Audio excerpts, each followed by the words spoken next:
The Book of Eternity. A Salvia Divinorum 15x trip report by Grateful Jed. Posted to DROID.org July 23rd, 2025. This is to be my first official written trip report after years of considering writing it. It will be a long and detailed journey for those willing to spare the time. It is hard to know where to start a story like this. It is a story, but it is a true story. The nature of the experience was so bizarre that one of the only viable options I see for explaining it is by creating a narrative of sorts.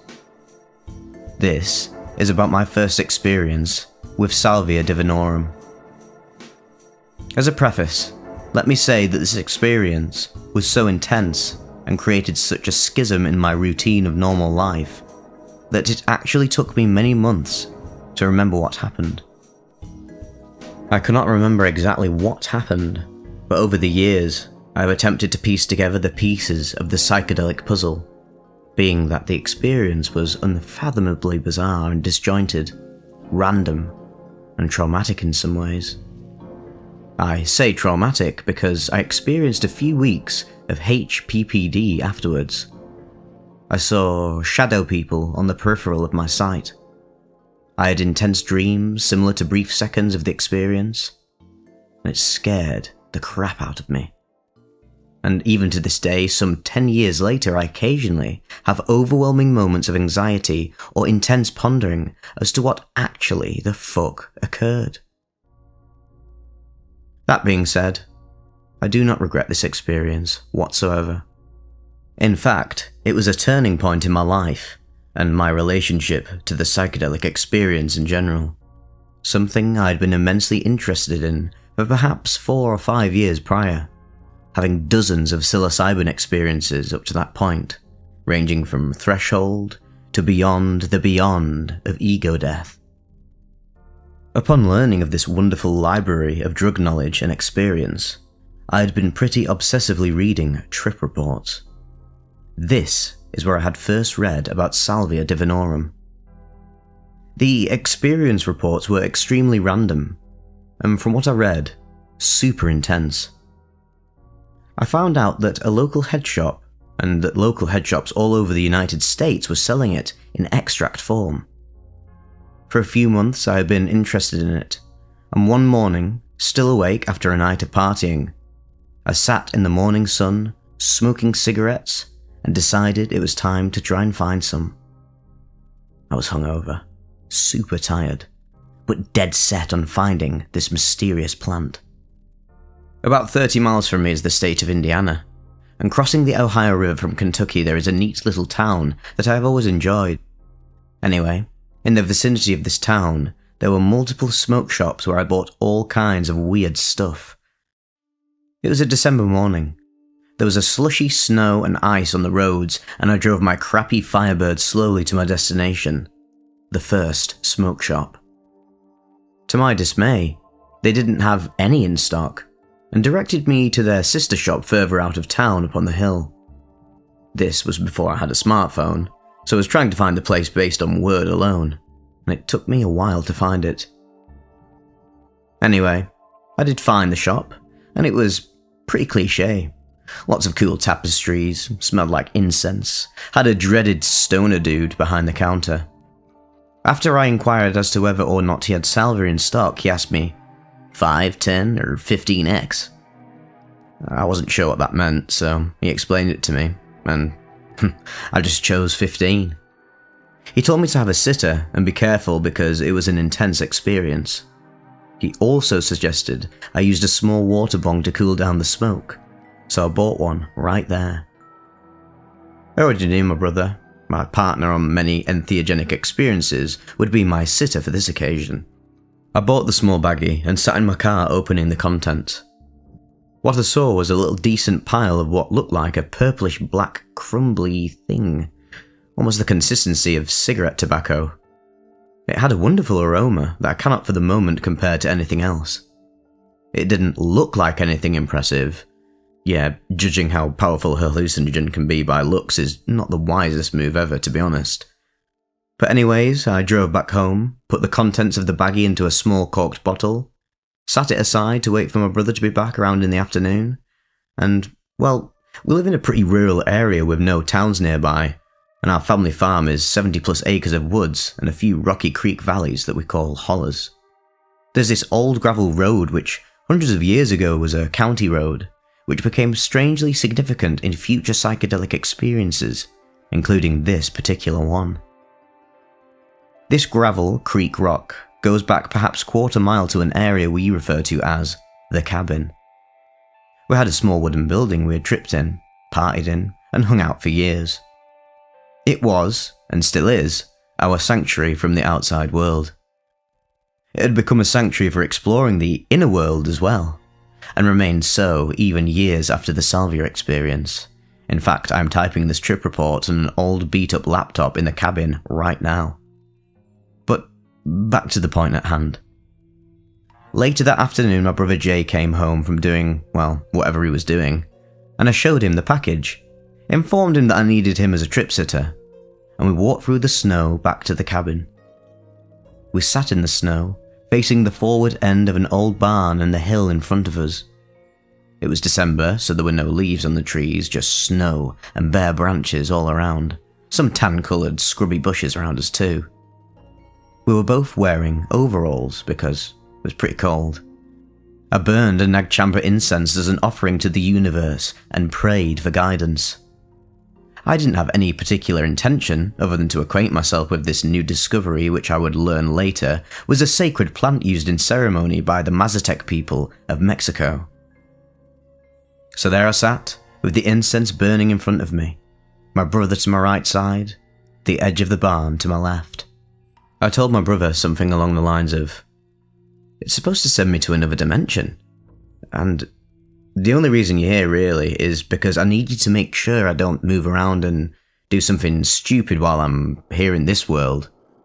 To which his reply was, "Dude, you bought this stuff in a head shop. There's no way it's gonna do something like that." Well, we were both pretty fucking clueless as to the severity of my decision to try this. And, well, I took a few deep, meditative breaths to release anxiety, and I took a rather large rip from the little green bubbler. I handed my brother the pipe and inhaled deep. The taste was wonderful, and somehow seemed to spread across my skin as if my skin had taste buds all over it.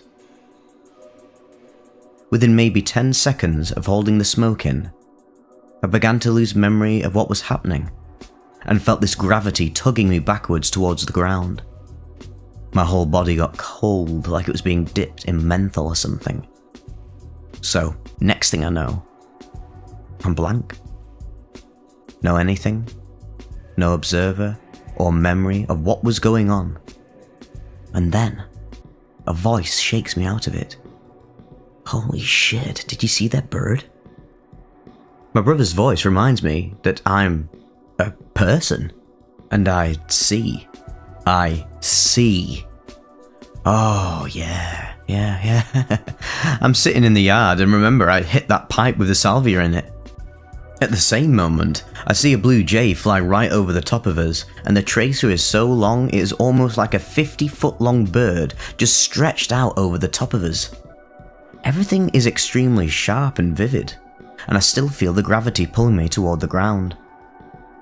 I remember what I was there to do after a brief complete blackout, and I motioned for Jay to hand me the pipe and say, "I hear there's a thin line between feeling the gravity and going beyond the threshold, but I guess we'll actually see for real."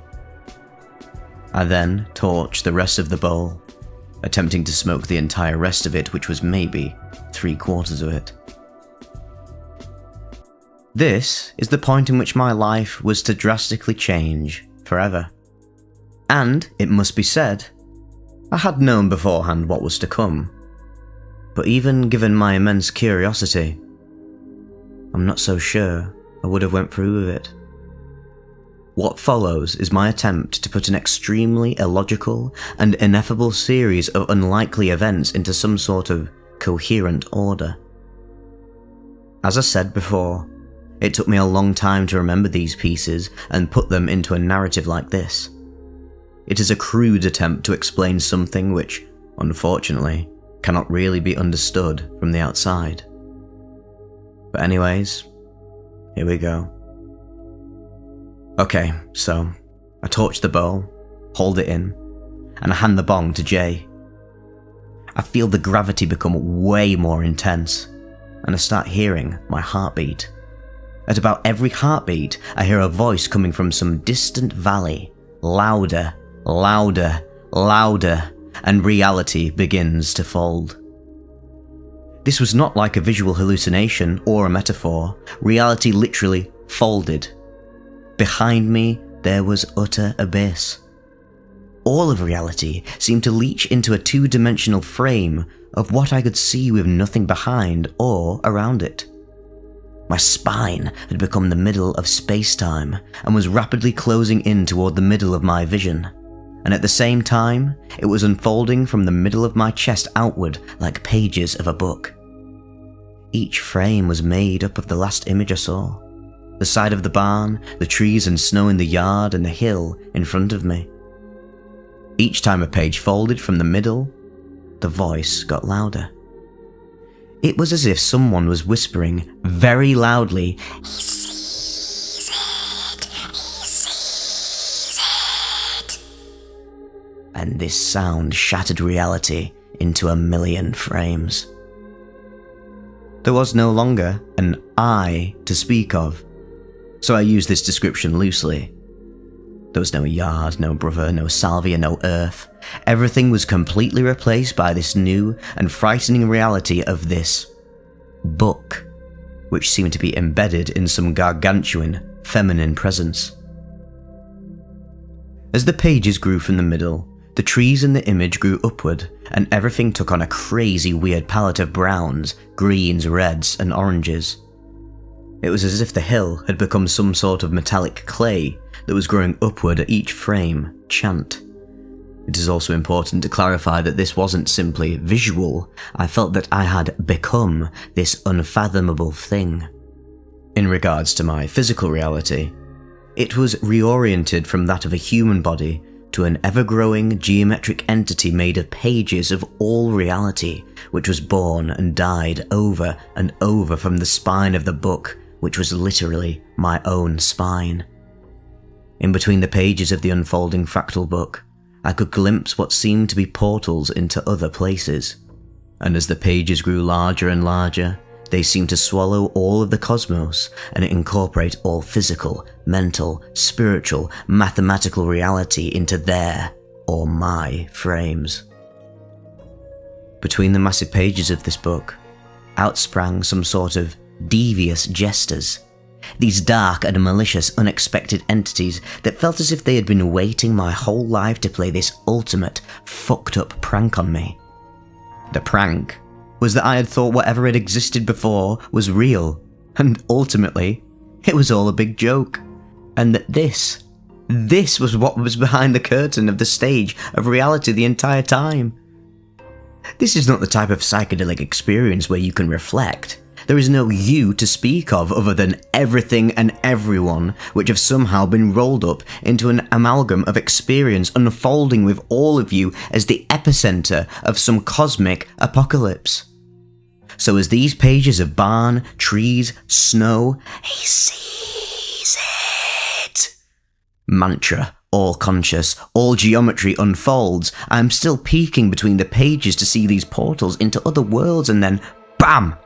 I'm right back to sitting in the snow with the pipe in my hand, and for a brief moment almost remember that I was a human being smoking a powerful psychedelic substance. This is what I might consider the second chapter. Wow. Wow. What a funny metaphor to use in describing an experience which I reference to as being, well, book-like. So, I'm sitting there, looking at my legs outstretched with my blue coveralls and boots in the snow. A spiral begins to appear on the ground like a drain plug has been removed, and my legs begin to melt and swirl into this hole. I can feel my body stretching and melting into this abyss as if I'm made of stretchy putty. it literally feels like there is nothing on the other side of this hole. The world was again a two-dimensional plane which ended with the ground, and underneath was nothing. It was pulling me into this nothing, and the only feeling I had was, oh shit! I'm actually gonna disappear if I go down here. All the while, I feel like my spine has been attached to some sort of cables, which I later discovered were the chakra points, something which I had never heard of prior. These cables stretch off into the sky, where there is also a hole into nothing, though the cables are being controlled by some force within this abyss. I'm being pulled upwards into the sky, and I can see the ground moving away fast, and the blue sky and clouds disappearing from underneath me. Somehow, I'd been sucked into a drain, and also pulled into the sky at the same time. And then there is nothing. This is the part of the experience which I struggle to explain and come to terms with, even to this day. It was literally the void, an abyss. There is not even the colour black, no memory, no identity, only a feeling.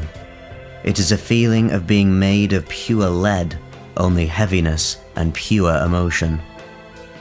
There is this enormous feeling of indescribable fear, pure terror and loneliness. I knew that I had existed somehow, somewhere before in a place where I wasn't so scared and lonely.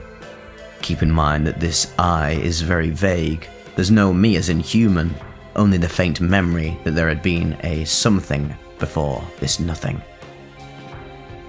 I hear my mother's voice calling to me from behind. Somewhere off in another universe where there is something, she yells for me, calling my name over and over. Later, I would remember the feeling of wondering what this was calling me because I couldn't remember my mother. I thought I had died and had a brief instant of memory of being a person who liked to experiment with strong psychoactive drugs, and I had fucked up not only my brain, but washed away all of the cosmos in the act. That little sliver of memory in this utter nothingness made me so lonely it's almost too much to remember. At the same time, I hear another voice telling me to breathe. You gotta breathe, man. You've gotta breathe, man. It echoes like you. You gotta breathe. And I feel myself squeezing someone. I feel breath going into my lungs, but the very idea of feeling is completely foreign in this abyss where there is no I, no they. So the feeling of sensations scares the shit out of me. It's as if my very lungs are a separate entity from this void which suddenly appeared. But somehow, it gives me hope. Then I return for a moment. I feel like I'm crying. I'm so desperate to return from this abyss. I know there was a me, and I want that me back. My eyes are open, and I am being embraced by my brother. He's maybe a foot taller than me, so I'm looking up at his face, and he's hugging me. I'd been squeezing him hard and was afraid I would hurt him, who or whatever he was, but I was afraid to let go. Still to this day, I will never forget how he was there holding me in the most intensely horrifying and lonely moment of my entire life. I had experienced fear as a soldier during mortar, rocket attacks, and a few crazy experiences on patrol. Nothing brutal like some folks in war experience, but this fear was of a fundamentally different order. It was fear of non-existence. A fear of having initiated through immature decisions the death of all familiarity. But yet, I returned from that abyss, and it felt like 1 billion years in that place. So just as suddenly as chapter 2 had begun, it had ended, and so I move on to chapter 3. Suddenly, I'm back again. I have a body, and I'm on Earth, though I am more of an observer than aware of what is happening. But now I am in the same place, the hollow of the cabin, but it's different somehow. There is no barn, and the houses are in different places. There's no snow, just green grass. It's spring. It seems that I'm in the past, like 100 years or so. Literally seeing this spot in another timeline of sorts. Then, everything turns red, like on Total Recall. And suddenly this small Kentucky holler looks as if it's in a sandstorm, and everything turns different shades of red, orange, and up in the sky, in the right-hand corner of my vision, there is another black hole. Surrounding this black hole in the shape of a whirlpool is the entire spectrum of colours radiating from deep purple closest to the hole out to the red, which is the sky and everything else. I begin to hear this noise, like the THX logo, you know what I mean. This all occurs as everything begins to grow upward towards the sky and the black hole. The trees are stretched upwards infinitely thin, that they look like hair going into the wormhole. Every single blade of grass, every rock and tree, every cloud is growing upward into this vortex, but I was simply an observer without awareness of my body. So there was no fear attached to this part. I just felt like this was the world. Another flash occurs and I'm seeing snow again. I'm looking downward completely unaware of all of the craziness that just transpired. I'm looking at grey ice footprints in the snow and the scent of Nagchampa radiates through all of my senses. A piece of my old human mind begins to reform, and I'm overjoyed thinking that it's over. Then BAM! I'm in another blackout, and then BAM! There I am again, pacing around staring at the snow. I look up and see some strange creature covered in ice, frozen solid. Yet it was my brother, who was not froze solid. I didn't know who or what he was, but I knew that this object knew something about who I was or what I was. Bam! I'm in a tunnel, shooting upwards at the speed of light. This tunnel of light and images had little doors leading to other realities. In these doors, I could see glimpses of ancient civilizations, alien civilizations, dinosaurs, and things way too weird to understand for the human mind. I am moving at light speed, and it feels like I am in a tornado. I try to grasp at these doors just to stop at any reality. Afraid at this velocity, I will never stop. All the while, these shadowy, wispy beings are taunting me with the idea that I'll never return to normal, and I am to blame for all of this craziness. They're scaring me again. They are malevolent even, taunting me, and it is haunting to remember. The presence of these different entities was perhaps the most startling thing about this experience, because not only did I not expect it, but it was so very real. And this is where I suppose the peak happens. As I'm flying upward in this tunnel of realities, being harassed by shadow beings, there is a moment. All time and movement freeze, and something reaches through the edges of the tunnel, something made of light, more powerful than the seemingly evil creatures trapping me with fear and doubt. Time stops. The vortex stops. The shadow people freeze and shatter like a million pieces of fragile glass, and I even hear the tinkling sound. I felt that someone was there to help me. These beings, which for lack of a better description felt like human spirits, took me away from the terror. They brought me out of the vortexes, the books, the wormholes, the abyss. They saved me. They took me to a place akin to a twilight zone, the barrier between the human world and Salvia universe. I have a vague recollection of a horizontal plane made of different grey colours. There, they reminded me that I have always been there with them, and that we were family. They told me, as you can imagine, not to be afraid anymore, and ignore the desperate emotions that had entrapped me. They told me that we will always be together. They loved me, and everything is okay. It was a feeling of pure love and comfort, as if these beings had waited millennia for me to remember them, and I finally have. In this human world, I have a very loving family, and these beings reminded me of them, perhaps from several lifetimes or generations, or perhaps just human beings in general. The last thing they said to me, which I heard as a voice, was, "Do not forget. Do not forget." This echoed further and further away, and I seemed to fall gently back into my body. This time, I opened my eyes and saw my hands. Wasn't sure what the hell they were, to be honest, but I knew I was coming back from somewhere to this world. The trees looked menacing, like tentacles on an alien world. For this moment, I felt that I was being reborn on an alien planet. Then, I started to rapidly remember who I was, and recognize my brother. He was pacing back and forth, looking at me with a worried expression, and saying something like, you do fully realize that we can never, ever do this again, man." I couldn't even remember what had happened. He walked up the steps of the cabin, and I just followed.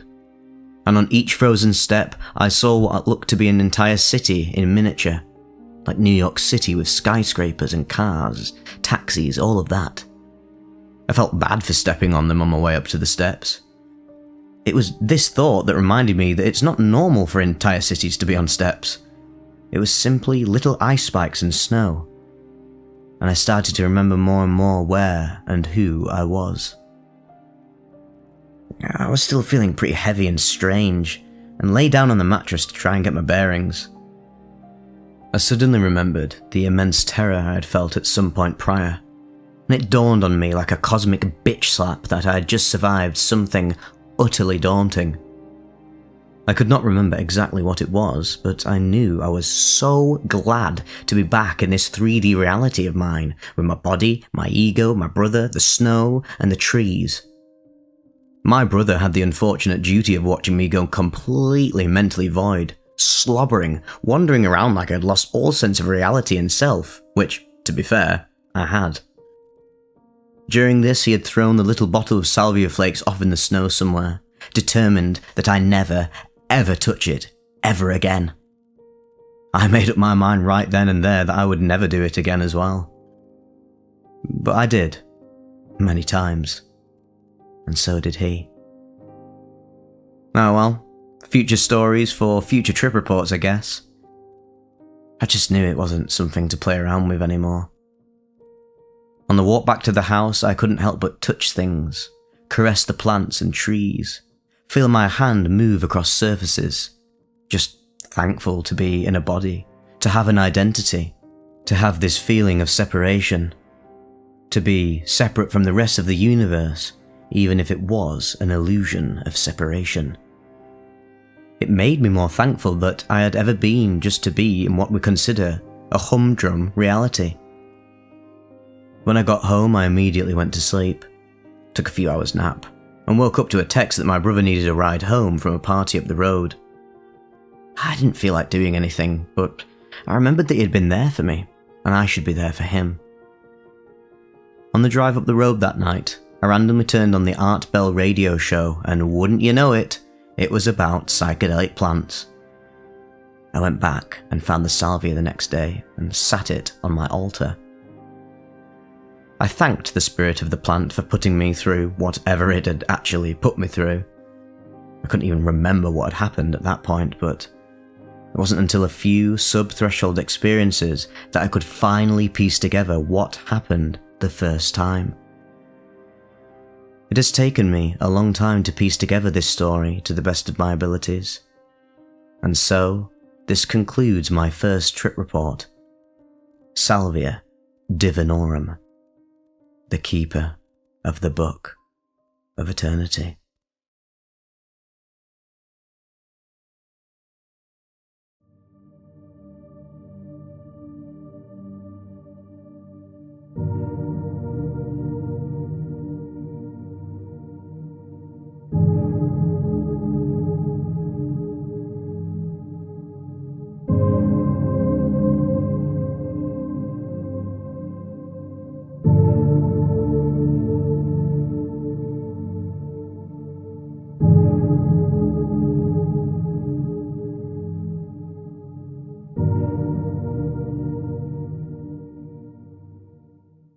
The time I became a hill for millions of years.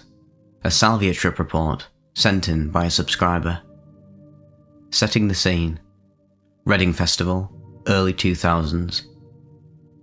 It was the summer of 2003, and the Reading Festival was a glorious gritty chaos, a muddy playground for 100,000 music fans, weirdos, and thrill seekers. The air crackled with energy, thick with the stench of cheap lager, dank weed, and sizzling festival grub, all pulsing to the far-off rumble of guitars from the main stage. My mates, B and D, and I had rocked up with a backpack crammed with gear and one mission: to get properly smashed. This was the early 2000s, the Wild West of legal highs. Mushrooms, salvia, and all sorts of bizarre herbal mixes were flogged openly at stalls, no questions asked. I was no rookie, a hardened drug user in fact. I'd racked up countless trips on weed, shrooms, and other party drugs, chasing the outer limits of my mind with a smirk. We were young, cocky, and up for anything. We spent the first morning slinging hash to boost our festival funds, and by midday we were sorted with cash.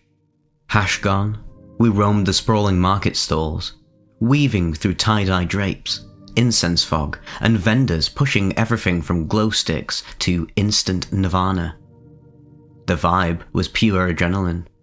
Everyone was after their own slice of transcendence, whether through music, drugs, or both. B was banging on about scoring some pills, D was eyeing a kebab stand, and I was just riding the wave, ready for whatever the weekend chucked at us. Then we hit the stall. A wonky setup cloaked in psychedelic cloth, manned by a skinny bloke with a sly grin and eyes that twinkled with secrets. His table was a treasure trove of head spinners, dried shrooms, herbal powders, and tiny vials with names that sounded like they belonged in a wizard's lab. We grabbed a bag of shrooms, the standard festival fuel. But the shopkeeper wasn't done. He leaned in, holding up a small glass vial of dark green powder. "Salvia divinorum 20x extract," he said, his voice dripping with promise. "This'll tear you out of this reality, mate. Nothing like your usual trips." I snorted. 40 quid for a vial of dust, and it's legal? "Mate, I've smoked and necked enough to know what's what," I fired back. "No chance it's that mad if you're selling it over the counter." I'd danced with psychedelics for years. Weed, shrooms, and club drugs were my turf. This sounded like a sales pitch of sorts. The shopkeeper's grin stretched wider. "Alright then, big man," he said, sliding a sleek black hash pipe across the table, its surface etched with a coiled dragon. "Buy the salvia and this pipe's yours. Free. But you gotta smoke it right here, right now, and let me watch. Deal?" Well, I never backed down from a challenge. I slapped the cash down and said, "You're on." The setup. A crowd, a vial, and a leap into the abyss. We flopped onto the grass in front of the stall, the festival's madness swirling around us. People cackling, shouting, tripping over in a blur of neon wristbands and glitter. B and D sat beside me. B grinning like he was in on the gag. D looking a bit uneasy. The shopkeeper handed me the vial of salvia, no pre-packed bowl, no poncho nonsense, just the raw green powder and a nod. "Fill it yourself," he said, his tone suddenly grave. "Big hit. Hold it in for 30 seconds and don't fight it. Let it take you." I tipped the vial's contents into the pipe. The salvia's sharp, earthy smell hitting my nose like a warning. The pipe felt heavy, the dragon etching catching the sun's glare. I glanced at B, who gave a cheeky nod, and D, who just shrugged. "Go on then," B said. With a bit of swagger, I sparked the lighter, packed the bowl tight and took a massive hit, holding it in like I was born for this very moment. The smoke scorched my lungs, bitter and thick, but I counted to 30, locking eyes with the shopkeeper like I'd already won.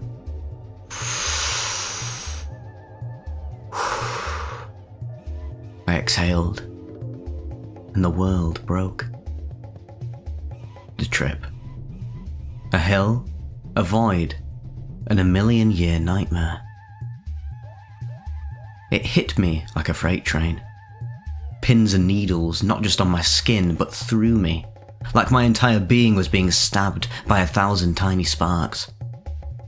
My vision warped, the festival's colours melting into a fractal hurricane. Then, with a sound like tearing fabric, reality split. The seams of my hoodie, right along my arm, began to unravel, threads peeling back to reveal something impossible. Inside my arm wasn't flesh or bone, it was a tiny factory. 3 or 4 elf-like creatures with jagged faces and eyes like polished obsidian worked a glowing conveyor belt, hammering at something. The movements were mechanical, otherworldly. One of them had stopped. It turned slowly and looked at me. That stare. It wasn't curious, it was like I'd gatecrashed their dimension. The others froze, their heads snapping towards me in sync.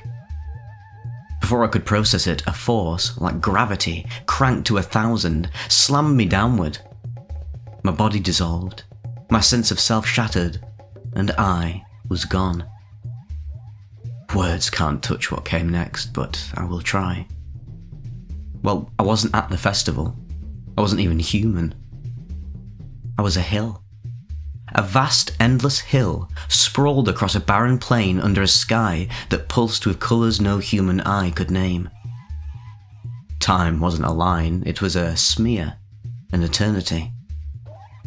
I knew I'd been this hill for millions of years, and I'd be this hill for millions more. Wind carved my slopes. Rain eroded my edges and I was trapped, conscious but immobile, unable to scream or escape. It was the most terrifying thought I had ever had. Not pain, not death, but forever as a mute, sentient lump of earth. A tiny fragment of my mind, maybe 0.01%, clung to doubt. Wait, it whispered. I had a body, didn't I? Arms, legs, a voice? I latched onto that thought and a worse horror hit. I realised my body had been worn away by eons of wind and rain, leaving only my eyes, floating, disembodied, doomed to stare at the void forever. Panic surged, a silent scream in a formless abyss. Then, somehow, I felt it. A ponytail. A lifeline. I don't know how, but I grabbed it with no hands and pulled. Reality lurched. The loop. Rewind. Replay. Repeat. I snapped back to the festival, but it wasn't over. I was on the grass, B&D staring at me, their faces a mix of shock and worry. B muttered something gibberish like, na na na na na na na, and D said, 23 pence. His voice, soft, almost hypnotic. My eyes locked onto an empty beer can on the ground, glinting in the sun. Then, like a VHS tape rewinding, the scene reset. B's nonsense, D's 23 pence. The beer can. Again. And again. I was trapped in a loop. Each cycle identical, each one drowning me in a déjà vu. It repeated 15, maybe 20 times. Each iteration grinding my sense of reality to dust. On the final loop, a spark of defiance flared. Break it, I thought. Break it. As the beer can appeared, I lunged, grabbed it, and hurled it into the crowd. The loop rewound, but this time it replayed with me throwing the can. The cycle shattered. I stood up, heart pounding, and just like that, I was back. Stone cold sober, like I could have driven home. The festival roared on. oblivious to the eternity that I had just endured. B and D were pale as ghosts. Mate, B stammered. You started shaking like you're having a fit. D nodded.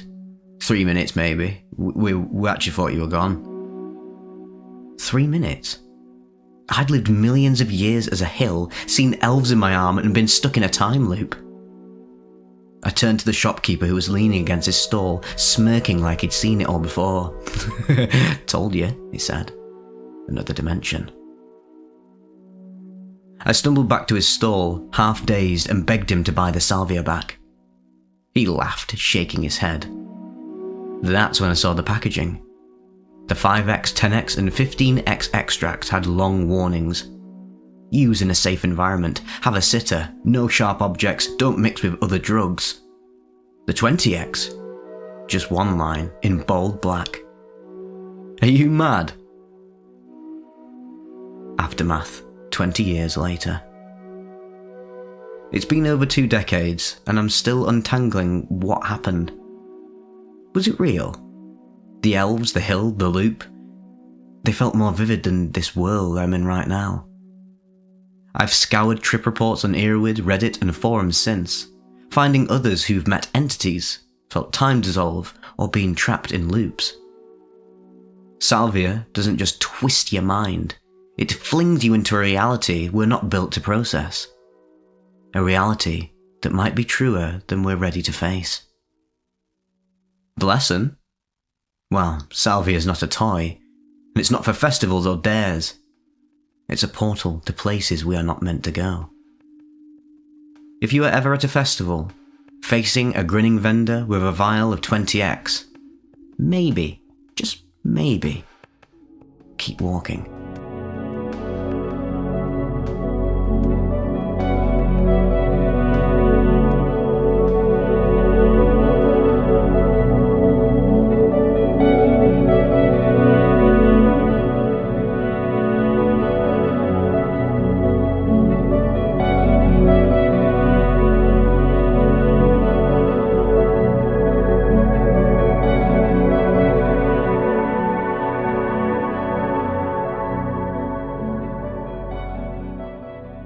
A door that was never meant to be opened. A Salvia Divinorum trip report by Drug Geek, posted to earwid.org, October 5th, 2007. A drug geek is what you may call someone of my nature. I am one who is fascinated by the effects that drugs can have on the human mind, and am excited to experiment with them myself. My past experiments were conducted on what the internet calls legal highs. These include such drugs as the Amanitas mushrooms, Blue Lotus, Kratom, Kava Kava, DXM, Morning Glory seeds, and Salvia. I was slightly nervous about that night, for I hadn't tripped in a while, considering that during my experimental phase of Salvia, I was taking it about 2 times a week. I was slightly on edge but wanted to break through that night, so I loaded up my pipe with 100 milligrams of 10x. I'd become very accustomed to 6x in the past, but finding a good deal a few days ago, I decided to go for the 10. This could have been the simple mistake that led to the events that occurred, or perhaps I should have stuck to my own rule of don't trip if you were nervous. No trip sitter was present during my experience, nor have I ever found the need for one. I have had literally hundreds of attempts under my belt, and I was not expecting anything out of the ordinary. Also, a little note, I record my trips for later review. This will come into play later on in the reading. 1 hit of Salvia held in for 30 seconds. Salvia's effects begin to slowly creep over me. I was in a state of perpetual falling. What I was falling into could best be described as nothingness, or a state of non-familiarity. Everything was so different to myself. Even such things as my arms, which swung around violently during my trip. I had little idea how things should normally be, but like a double-edged sword, I have no idea that something is wrong or out of place, then I have nothing to fight against. After the peak, I got some time to look at the light coming off of a table lamp in this state. I could see every single strand of light coming out and hitting me. I noticed that at the point of fracture with my skin, the light was curved like as if it was holding on to me.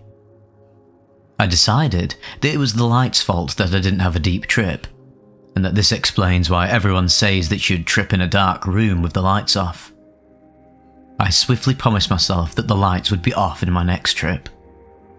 The intensity died down, and everything was back to normal, and I would consider that a light trip. Now, I am not a wasteful person, and I wasn't quite sure if I had gotten everything out of the pipe the first time, or if it was just ash now. I cleared the bowl in 2 hits. About 15 seconds in of holding it, I was feeling the initial effects. This was quite strange for it to come on so fast, and I knew I must have hit something really good. I lay down on my bed in anticipation. I was no longer a person as a whole, but I was still that person. It's hard to describe in human words, but I was somehow my whole cellular body, and yet I was one cell of that entire body. While I was one cell of my body, I looked as I do now. I had my head, legs, torso, etc. Every cell is the same, and I could see all of them stretch off into infinity in every direction. I was literally beside myself and somewhat freaked out. I mean, to be honest, who wouldn't be if you were suddenly in some weird place where everyone was the same? How could I tell that I was the real me? Jumping back to the regular body now, I was still greatly confused, and I had just come to the conclusion that I was still holding my breath. How long have I gone without any oxygen? I had no idea. But I started forcing the air in and out of my lungs, although it didn't feel like any of the oxygen was absorbing. Luckily, I still knew enough that this will pass and I should just keep on breathing. The room was too dark to conclude from the video when I started breathing again. This breathing is now creating a problem on the single cell level, for all the cells were rapidly moving up and down and left and right, like all of the cells around it. This was far from pleasant, and I just wanted it to all end. If I were to have to live the rest of my life in this state, I would have just ended my life. My thoughts were racing through my mind. I was a fool for having no trip sitter.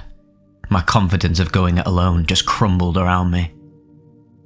All I knew was that I needed to get away from all this. In this state, I was able to conclude that fleeing the room was my option to escaping. Although running away from problems never helped anything, I still stumbled out of my door and fled to my left. I chose this direction because I have found in my trips that whenever something psychedelic happens, it's always on the right-hand side. So, I could say that I was fleeing to the side of sanity. After 10 feet of attempted walking, I hit the south end wall of the house and plopped myself down on a chair. During the time of sitting, I could see what the larger pictures of all these cells created. It was my own red shirt, suspended hundreds of feet about the floor. These images of the cells were superimposed upon the regular image of reality. So helpless I felt. I felt just sitting there unable to fully comprehend what was going on.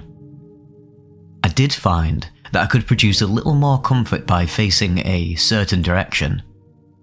So I sat there, facing the south wall, shielding myself from the enormous force that threatened to crush my entire body. A few more minutes passed. The trip had still not subsided, and I was still having trouble breathing. To make matters worse, I was randomly switching from being myself and being one cell of myself. I remember thinking to myself how crazy I must have looked if someone were to walk in right this very second. There I was, sitting in a chair, facing the wall, huffing and puffing like I'd never taken a breath before in my life. I was, at this time, trying to rationalise the situation and stop myself from calling an ambulance.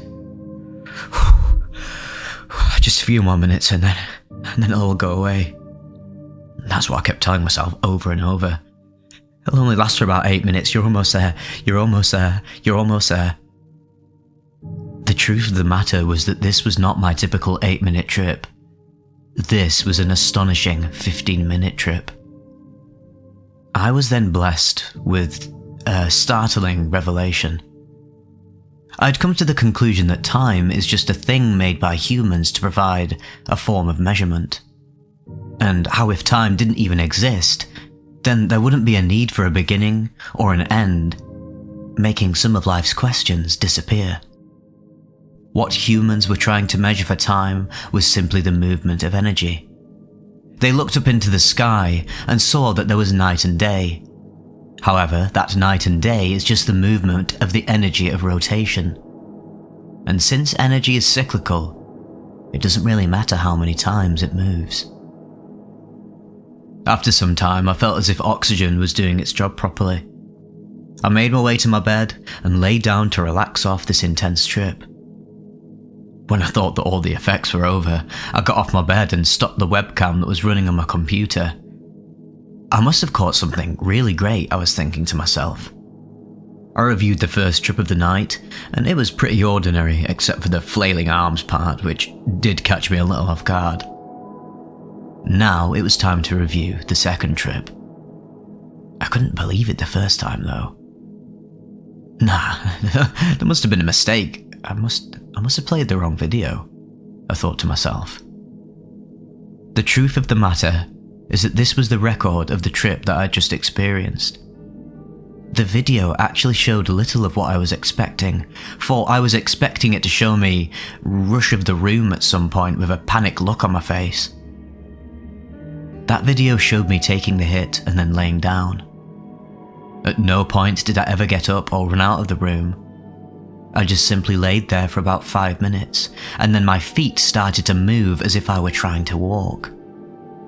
They stopped, or I had simply given up, and then I laid there for about 8 more minutes before I got up to turn off the webcam. How could this have been possible? I remember so well struggling my way through the house. I could still even recall the feeling of the textured paint on the wall that I ran into. If that wasn't real, then what else could have been made up? That Salvia trip it had changed my life. Before I thought that everything could be measured and that there was no mystery if all of the variables were taken into account. I can say that I no longer think that way. I no longer trust everything that I hear, and I hold most ideas to question. Now, do not get me wrong, that was a truly terrifying 15 minutes, and I don't think that all of which has changed for the better has justified the means. I have given up on Salvia at this point, dispersing what was left of my collection along to unlucky friends and relatives, only keeping half an oz of the plain leaf if I should ever change my mind. A few months later. Well, I must be insane to have even tried it again. Plain leaf it may be, however, still powerful nonetheless. Every time I try Salvia now, I just have a flashback for that one bad experience. I think I understand now that Salvia is torturing me. She doesn't like to be experimented on. I feel as if I opened a door that was never meant to be broken. It was like the back door into another form of consciousness. I hope that somehow that which connects me with that reality will finally be broken.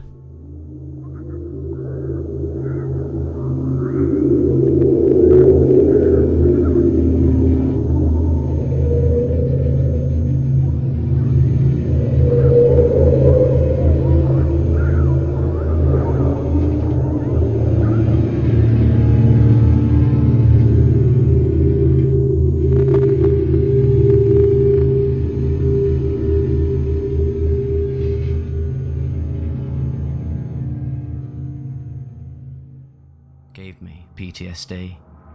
The Salvia Divinorum 80x Extract Trip Report by Army of David. posted to earwood.org September 12th, 2010. So after a little reading and watching a few videos of people tripping on Salvia, I decided to try it out for myself. My sister and I went to the head shop and bought a can of sticky purple ATX and a glass bong. Now, I've done well into 500 hits of acid, more than 20 pounds of reefer, and more than my fair share of opium. Doing this was just something to do for a laugh, I guess. So, after getting back to my house, I went out to my garage and prepared to try out a product that I expected to do, well, little to nothing to me.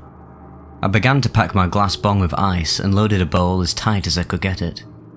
My sister, being a little more hesitant than I, said I should go first. I told her if I was going first, I'm caching my bowl and she could reload. And so, that's how it went. I put the bong up to my mouth and took a rather large hit. I felt a sensation going over my body that no word could actually describe. It was like the first time I had sex, mixed with the first time I broke the law. It felt good and terrible at the very same time. I exhaled and quickly took another, hoping for the pure joy being masked by terror would go. A few seconds into holding that hit in, I couldn't actually feel my legs anymore. It was alarming, but I figured I had been this far down the rabbit hole before, and I may as well meet Alice in this instance. I blew out the hit and noticed it had an orange tone to it. I slowly took my last hit and drew it deep and large. I felt a large pop in my existence after this. You may be wondering at this point what I mean by pop, but as best as I could explain it, it was like my soul was being peeled from my body like one piece of bread from another on a cheese toast sandwich. Suddenly I'm in another world. I no longer existed. I was part of something much, much larger. I can't explain what that larger was, but I hated it with every fibre of my being. It was painful and trying to rip me apart. I was part of it, this large mass of vibrant colours. It was trying to tear me up and mix me into whatever it was. Much like taking 20 pieces of chewed up gum and mixing them all together. I was only one colour, but the other colours were trying to make us one by destroying the singular forms. I could verbalise my thoughts, and I said in this world, what kind of cruel bastard does this to someone? I was just born, and now I'm gonna have to be torn into pieces. Are you actually fucking kidding me? I tried to think of who I was, but I knew I wasn't a he anymore, and more of an it. I had the thought, well, if I can make it a few more minutes, help will be here to remove me from this mass that I'm a part of. Slowly, the mass dissolved, and I could see a face. I didn't recognise the face because, well, it wasn't attached to anything. It was just a floating face. Do I need to call an ambulance? The face said. Oh, say something, for Christ's sake, say something. I verbalised without thinking or trying. I'm back. Minutes later, after being helped to my feet, I still couldn't figure out where I was at, but I did understand that my wife and sister were both very worried about something. I finally figured out a few more minutes later that I was in my garage and with my sister and wife. I knew I had gone somewhere and what had happened there, but no understanding of exactly where that somewhere was. I decided I needed to leave the crime scene right now. So we went outside on my deck and sat and smoked. The rain started, but my head still wasn't there. Realising I'm sweating like a pig somehow, I understood that my sister was getting covered by my perspirations, and I was embarrassed by it, but couldn't stop. I couldn't stay outside either. I decided I'd go to my room for a bit and relax. After laying down on my couch and watching about a half hour of whatever weird crap was on my TV, I went downstairs, able to speak of the world I had just went to. After months of thought and reading, I have noticed the similarities between my trip and a near-death experience to hell. My life really did change that day, you know. I stopped smoking, started exercising, changed my diet, dropped 15 pounds, and I'm now in the best physical shape of my life. But I am also on Xanax to help with the anxiety at night I feel thinking of that hell I was in during my Salvia experience. My physician said I have post-traumatic stress disorder, even though she has no knowledge of the trip I took. It has now been 5 months, and I'm still not feeling perfectly mentally healthy at all. I've taken double-dipped, double-wide acid, smoked a bowl of opium and some reefer in one sitting, and had a bad trip. But nothing like the Salvia. Salvia was the worst experience I have ever had in my life. Some people have reported good trips, and, well, good for them. But if I had a 1 in 99 chance of tripping like that again, I would not take it. I felt like killing myself while I was coming down after seeing into hell. And I had never, ever once had a thought like that before or after.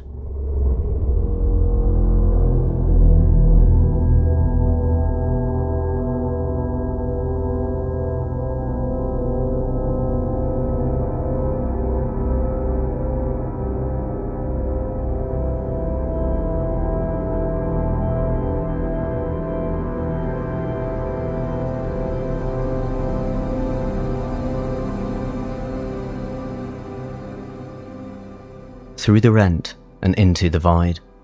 A Salvia Divinorum 15x extract trip report by The Seeker. Posted to earwood.org April 11th, 2002. Mindset. I'm going to try and provide some depth to this report by including a lot of detail, so please bear with the length in the interest of enlightenment. I am a 43-year-old male, married with 5 children, ages 2 to 13. I'm employed as a network administrator for a telecommunications company. I have a number of health problems, including hepatitis C, diabetes, severe osteoarthritis, and a history of intermittent, mild, non-clinical depression.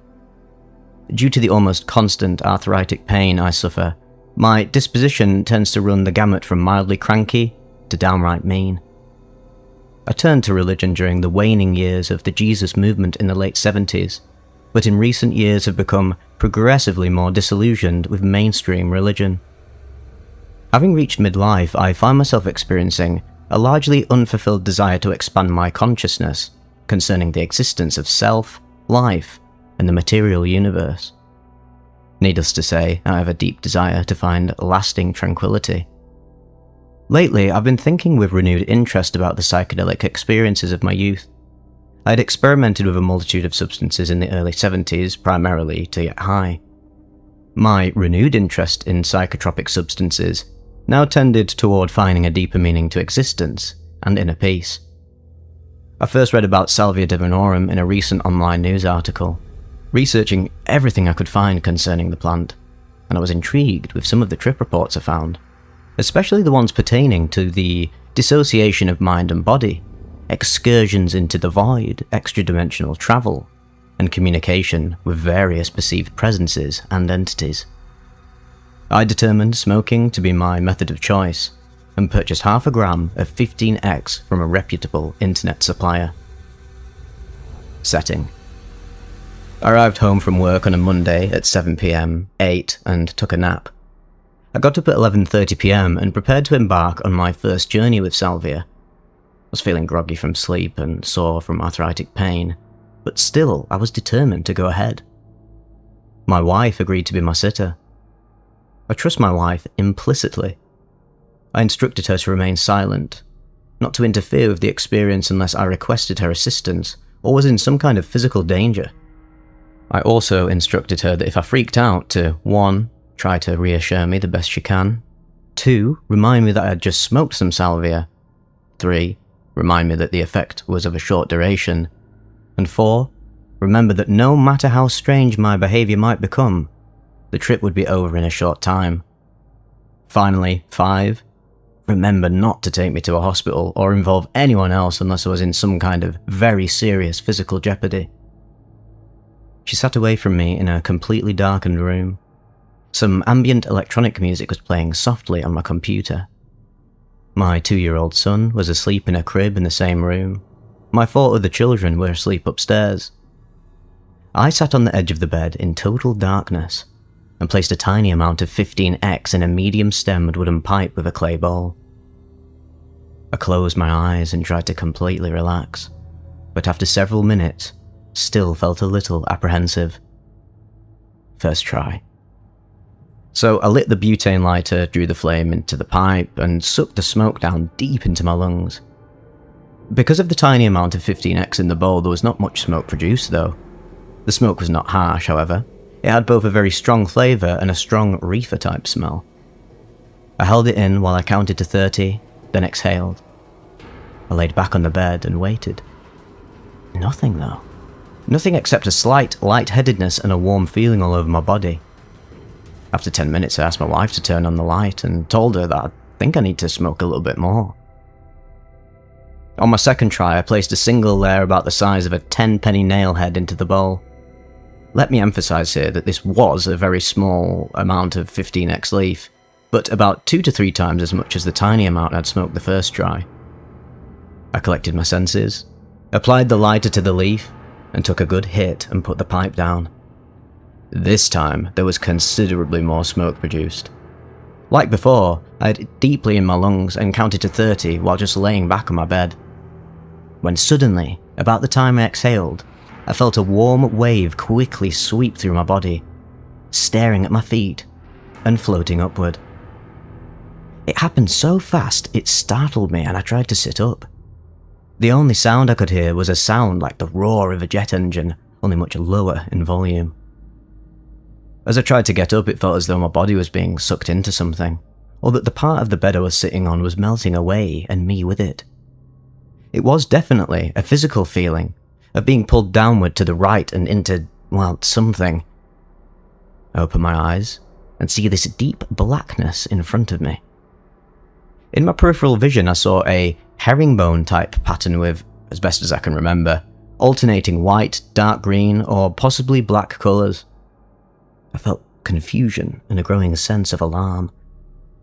I knew I was about to go somewhere, and had this distinct feeling that I absolutely was unprepared and did not want to go. Somehow, I vaguely remembered that my wife was out there, so I called her name. From far away came some sound. I called her again, starting to feel a little panicked. "I'm here," I heard her reply, and I asked her to turn on the light. What I saw when the lights came on really scared me, and that is a classic understatement. Someone that looked like my wife, only slightly cartoonish, was standing to my left. In front of me was, well, how can I even describe it? A rip in the fabric of reality. By reality, I mean the room that I normally saw as my bedroom. The room was still there, but I was being pulled into a rip. The edges of the rip were sort of undulating as if there was some type of wind or current flowing out from within, what can only be described as pure void. Within the rent was a pitch blackness like I have never seen in my life. The edges of this undulating rent had the herringbone pattern I saw earlier, which sort of gave the whole rip the appearance of a zipper, but it wasn't a classic Salvia zipper. The rest of the room was visible, but it seemed to be fading out. I felt some presence in the rent. It was a vague, undefined presence, and I wouldn't describe this presence as evil, but I wouldn't describe it as good either. At this point, I looked down toward my legs and perceived that both of my legs were melding together and flowing into the herringbone pattern at the edge of the rent. In other words, my body was becoming part of the surface of the rent, yet I felt pulled into it at the same time. This sight produced an extreme inner terror. The thought instantly occurred, "No, I've got to get out of this place right now." I was aware that it was a portal of some sort leading to some place outside my normal reality. Right then, I literally pulled myself out of a deepening salvia trip by sheer willpower. I reached out to my wife and asked her to help me up. She thought I meant up off the bed. I actually meant out of the void I was being pulled into. "Oh, just lay back down, you just smoke some salvia, you'll be fine," she said. I then realised I'd smoked salvia and replied, "Well, I don't need to smoke anymore." She found this amusing and replied, "No, you've had plenty." She helped me up and I felt very wobbly. "Is it the kids? "Is it the kids?" I suddenly said. She had no idea what I meant and again reassured me that I was under the influence of the salvia. Next, I tried to go out my bedroom door to go upstairs to see my kids. I'm not sure why, but I think I was afraid they had gotten sucked into the rent. The rent was no longer visible, but the room was still distorted and dreamlike. "No, you'll be okay, and they're okay, don't worry," my wife said. She redirected me back into the bedroom and towards the couch she had sat on earlier. I sat down and just immediately got back up and was holding onto my wife's arms and looking at her. Are you my wife?" I asked her. She replies to the affirmative. "But are you really my wife?" I ask again. You're not one of them, are you?" I remember thinking that the presence from in the void had taken on the appearance of my wife, and was trying to deceive me into a calmness as a ruse to lead me back into that void. She had a slight unreal appearance. The room was still sort of looking like it might have appeared through a water drop in my peripheral vision, although it was a lot clearer and more normal looking straight in front. I felt I had to get out of that room and asked her to take me outside. She tried to object, but somehow I convinced her, and we walked out the door onto my front porch. The outside had this calming effect, and I felt like I was a little bit closer to normal, but not much. I was convinced at this point that my wife was really my wife, and I was completely aware that what I'd experienced was due to the 15x I'd smoked. At this time, we went inside and sat down in the bedroom to discuss what I experienced in relation to her perception of the actual events. The whole scene I just described transpired in about 7 or 8 minutes. I started a program called Mandala on my computer, produces some very sweet eye candy, I must say. The visuals appeared especially fluid and creamy. At one point, I actually remember reaching out and touching my wife's leg to see if it was real and had solidity. I remained in an agitated state, sort of confused about a lot of things, lots of spiritual thoughts, etc. were playing on me. This must have gone on for about 1.5 to 2 hours. About an hour after the second bowl was smoked, my wife and we just laid down to sleep. I had trouble sleeping and kept waking up though. When I would wake up, I felt extremely calm and peaceful. I might add, we had sex and it was very good.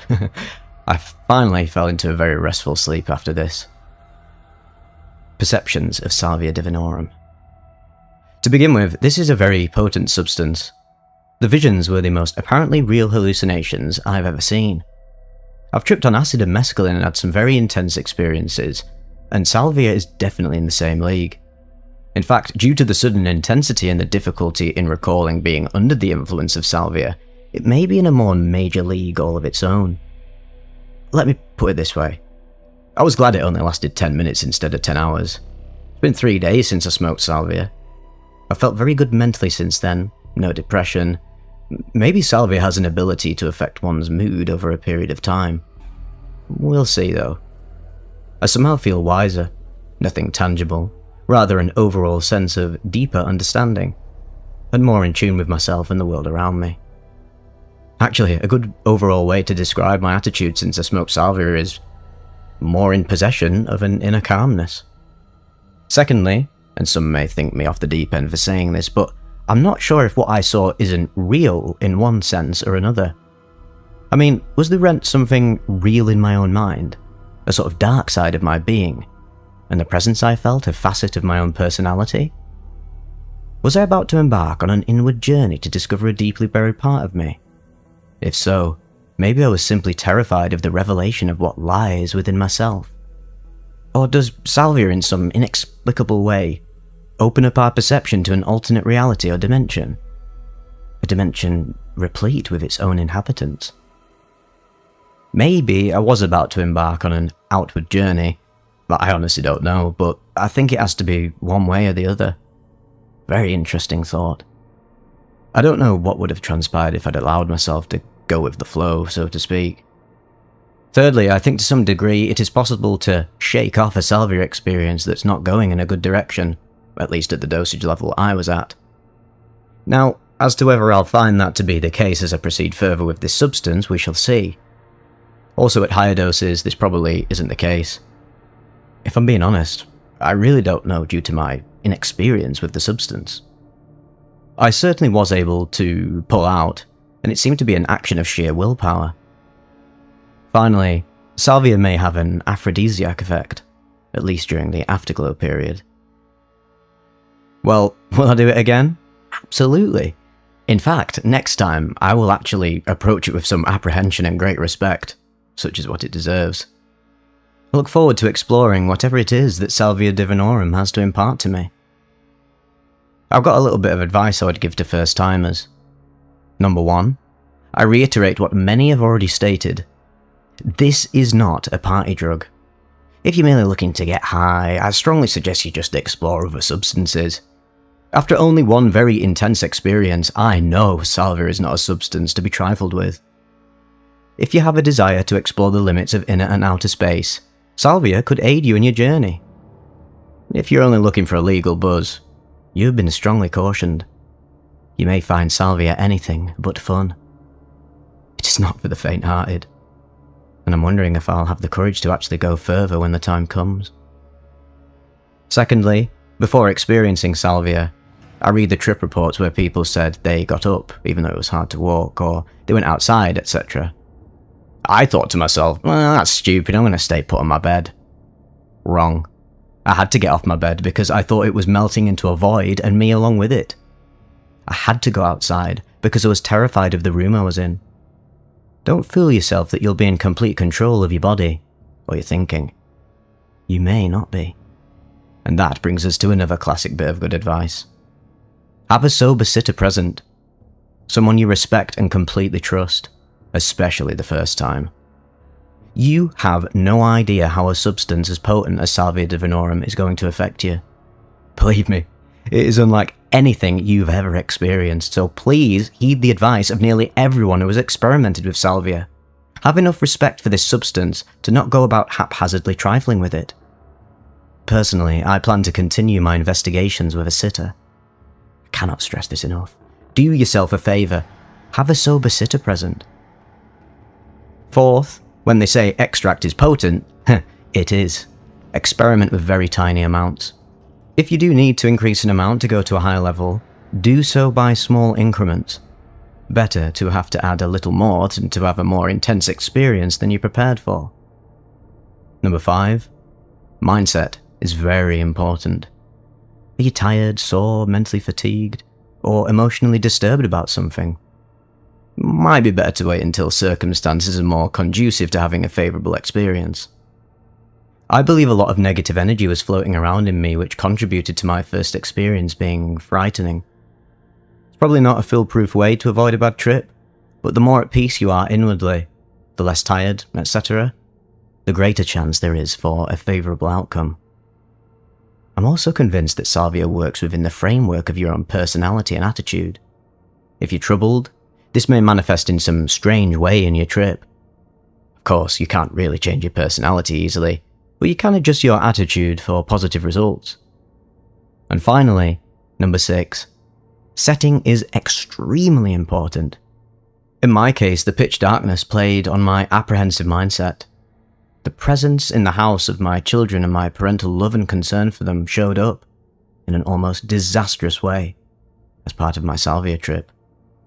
Shoot for no distractions.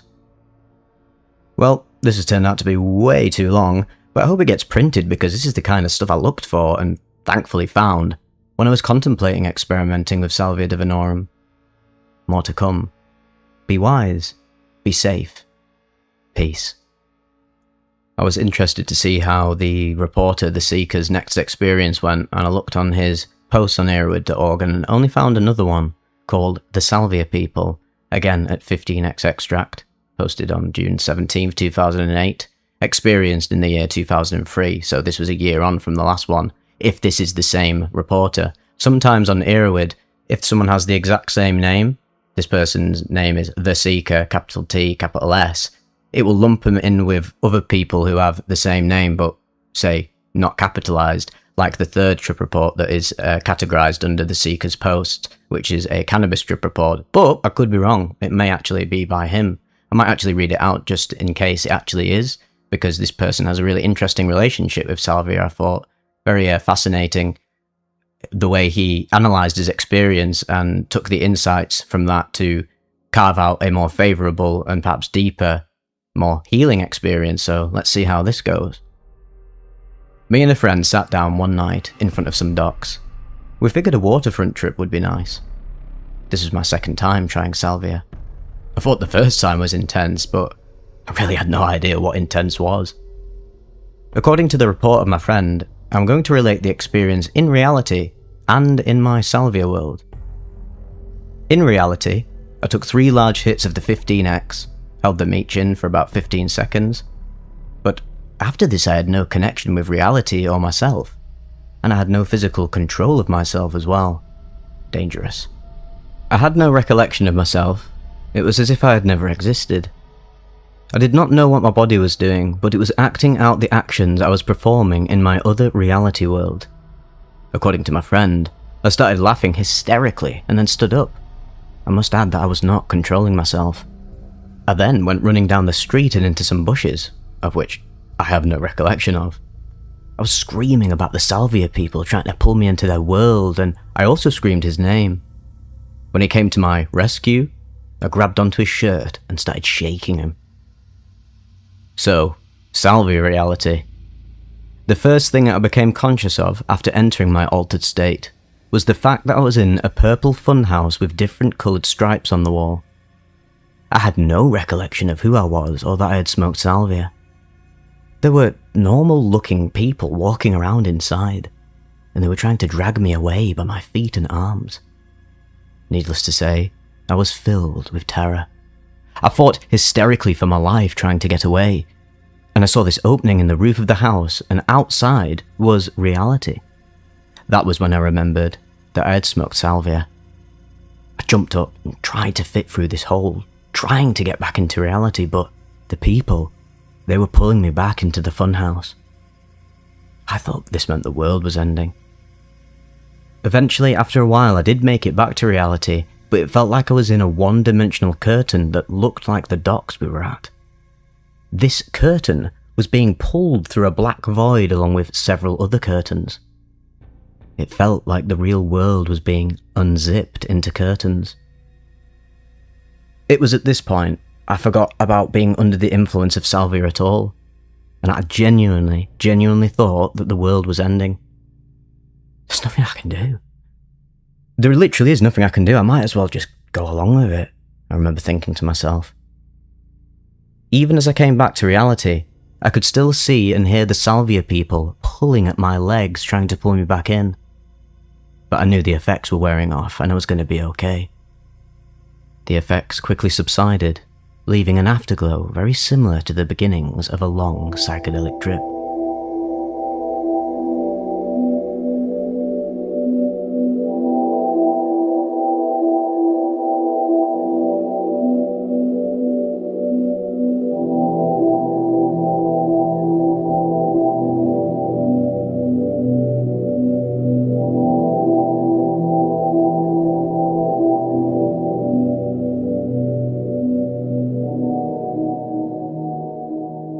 A 400x Salvia trip report, sent in by a subscriber.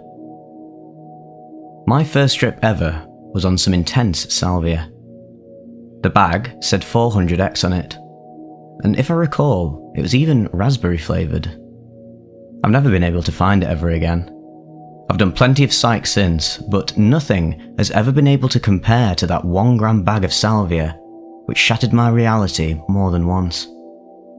I don't recall the same brand or the true strength of it, but I remember it being super extracted. The bag was straight black granules.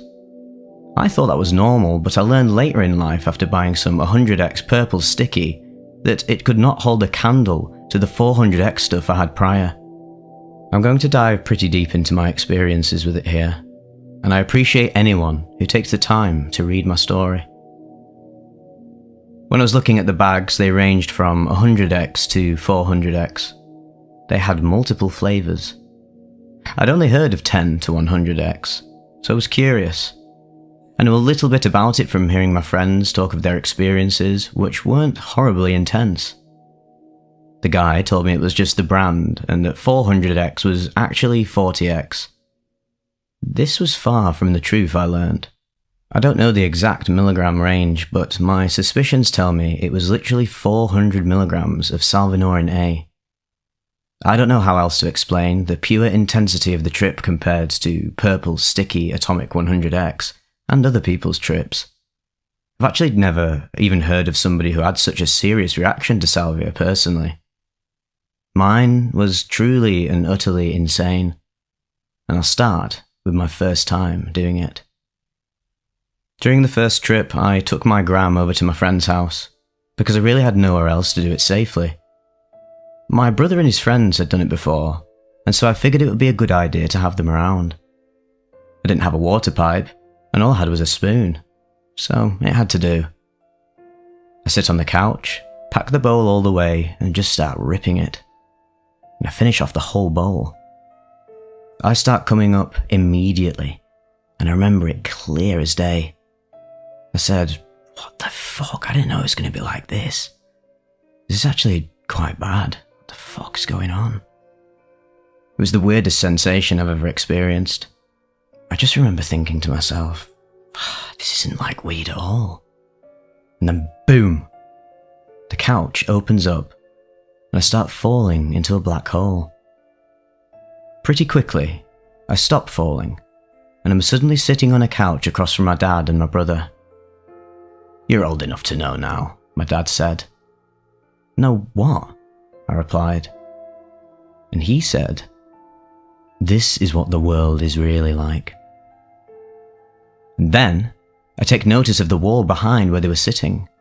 I look closely and realise that the wall was actually people standing in unison rows that just happened to be coloured to look like a wall. I get up and move towards the wall, and I realise that I can simply slip between the rows to go through it. I walk through the people who are all just standing there with smiles on their faces. I'm outside, and the rows outside were all solid colours. A green row, a blue row, a red row, and so on, so on. I'm walking, very slowly and hesitantly, because at this point, I don't even remember anyone before the trip. I've no idea what is actually going on.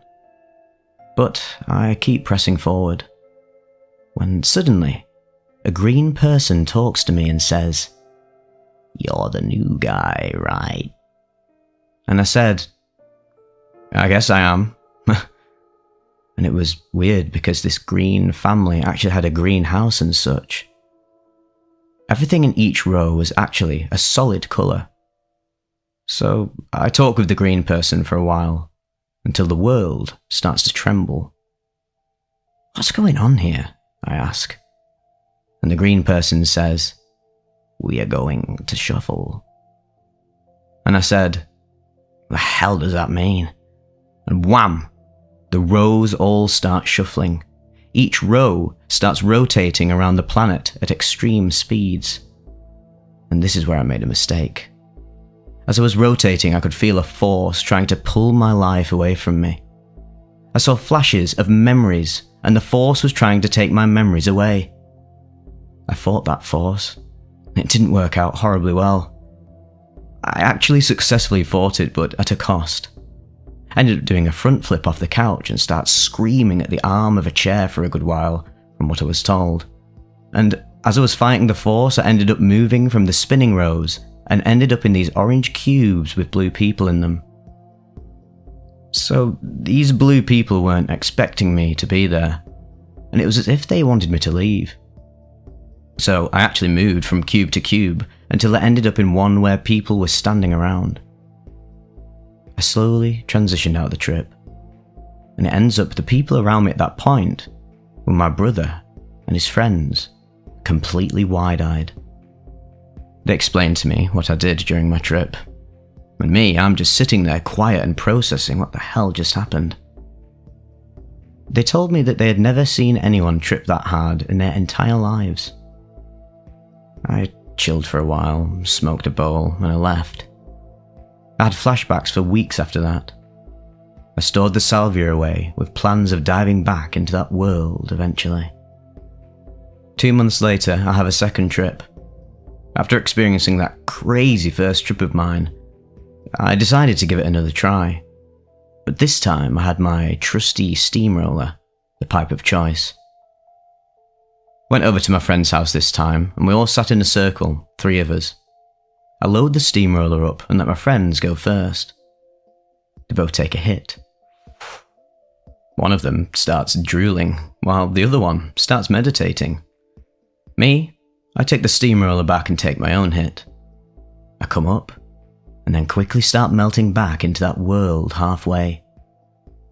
I saw a bunch of yellow people working a conveyor belt with cubes on it. Unlike the other colours of people, the yellow people freak me out. I stay really still, just staring at them. They don't see me, and I just know I don't want them to either. But after a few minutes I start coming down. But right when I'm coming down, I take another hit. This went on for about 30 to 45 minutes where I continuously took hits, and eventually got to the point where I felt like I was being hugged by the air around me. It was almost like I was stuck in clay, and surprisingly it was honestly super comfy. Nothing too crazy happened this trip, but I became much more familiar with the feeling of the Salvia. Now, I knew that my next trip would be the one. So, the third trip, a month later, this was the one I prepped for. I took some muscle relaxers, cyclobenzaprine, beforehand. Went to my bedroom, turned out the lights, lit some incense, put in headphones, played Celtic Women, and laid in bed under covers. I loaded my steamroller up and continued to completely blast the bowl. I cleared the whole thing in 2 hits. It was a big steamroller. I sat it down on my light stand, laid back and closed my eyes. So the trip started the exact same way as before. I fall for a hole, I land on a couch, and my dad doesn't say anything this time. I immediately walk through the wall, yet I'm more confident doing it this time. This time, when I come across the green people, the same person says, "Jacob, you are back." I greet them, and we chat for a while. Yet the world starts rumbling again. But this time I'm actually not scared. We start shuffling, and I just go with it and let it happen. My memories start getting pulled away, but again I just go with it. We stop shuffling, and I'm with all new people this time, yet I can still hear my green friends calling me from afar. Everyone is excited doing shuffles because it's the only time they can really see new people. The shuffling happens a few times, but on the last shuffle is when shit really gets crazy. So on the last shuffle I end up totally alone in this yellow landscape, yellow trees, everything is yellow. And I know that that's not good. Remember the yellow people and how they gave me that sketchy feeling? It's the same thing, times 10. But it is weird because there is no one actually around. Yet I have this distinct feeling of being watched. So as I'm standing there, suddenly I start moving forward without me walking. I can't control it. It was like I was moving on a railroad track, but as I'm moving forward, I start feeling like I'm being spliced in half. It was like layers of myself were being torn off one by one, and I was experiencing moving through parallel versions of myself. I was getting smaller and smaller as I moved inwards more and more. It was pretty agonizing. But all I knew in that moment was that I needed to keep moving forward. There were these paths that you could veer off on, but I just concentrated on moving forward. As this goes on for what felt like an eternity, I eventually transitioned into this hallway-seeming place, where there were a lot of people standing on every side of me. I don't know if I just didn't notice them before, but they all started to put their hands on me, passing me forward singing, "We are the hands that guide you. We are the hands that will set you free." And I'm just laughing hysterically at this point because it's no longer scary. It's simply the only thing that I know. It is all that I remember.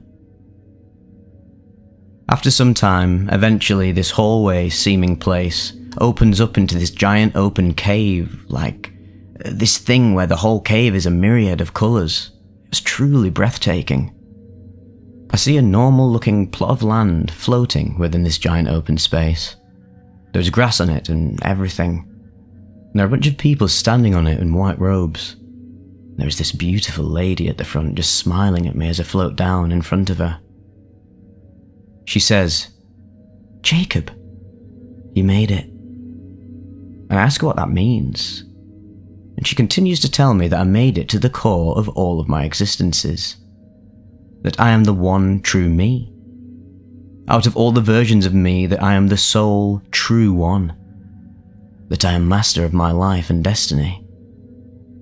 And she then explains that all of the people I have met in this world are a part of me, and that they always have been. That they will always be watching me. That they are me. She told me that they love me, and everyone on this plot are all cheering for me, excited. But she tells me that it's time to go. I begin to float back up into the air, and there is this house on the plot, which looks exactly like my house. I float down through the roof and see my body laying in the bed. I float back into my body, and then I immediately sit up. And this process, this experience of going back into my body was like 100 to 0. The trip literally ended the moment I hit my body. I sat up, panicked, and ran out of my room. In the moment, I wasn't sure where I was, but it quickly comes to me. Go back into my room, lay back into bed, but still super panicky. I actually start convulsing in bed. My stomach is just clenching over and over again, and I start crying my eyes out. I cry for a fucking very, very long time. It took me a while to calm down completely. I eventually just went and smoked a bowl and went on a walk to process everything that had just happened. To this day, nothing has ever been as crazy as that. I trip all the time, but I don't even bat an eyelash. I'm so horribly comfortable with tripping that I actually don't feel normal, unless I am tripping. Salvia totally shattered anything I knew and replaced it with so many questions. But to this day, I've never been able to find Salvia that strong again. It's unfortunate, and I may just have to extract it myself. It's been about 7 to 8 years since then, and I'm ready to go back and see what's up. One day I will. I really hope I will have my questions answered. Thank you for taking the time to read about my experiences with Salvia. It is one of the most meaningful experiences of my life, and I do hope it helps anyone else who has a similar experience to mine, or helps anyone that is thinking of even trying Salvia. It's definitely not a drug to be taken lightly, and I dare say that nothing can possibly compare to it. But if it is truly just as profound, then I am excited to try it one day. TLDR, do not take Salvia lightly. It isn't like anything you've tried before, and it can be taken to very deep depths. Feel free to ask me any questions you may have. Thank you again for reading.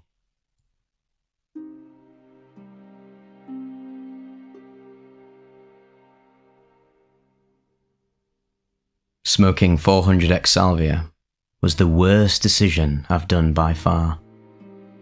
A Salvia trip report from Reddit Trip Reports by Interesting Chance 8.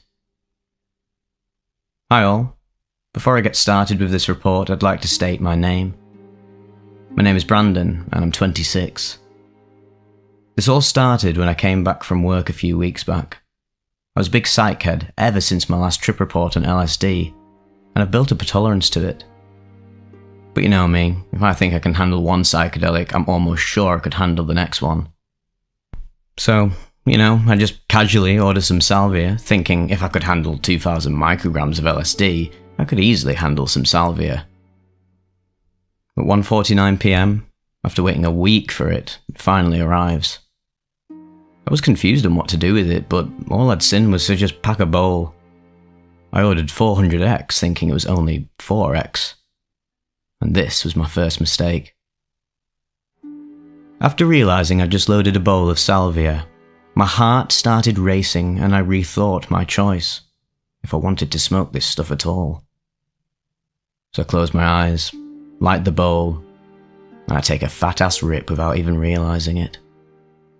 I held it in as long as I could and nothing actually happened, or so I thought.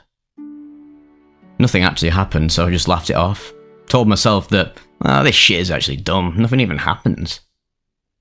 So as I go to load another bowl, I quite literally get launched out of my reality to a black void.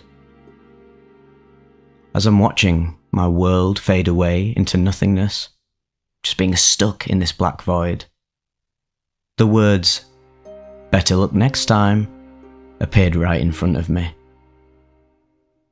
I thought I died right then and there and just accepted my fate, but no, the lights turn on, and I'm sitting in a movie theatre by myself, and the movie playing, it's called Brandon's Life, in big bold text on the screen.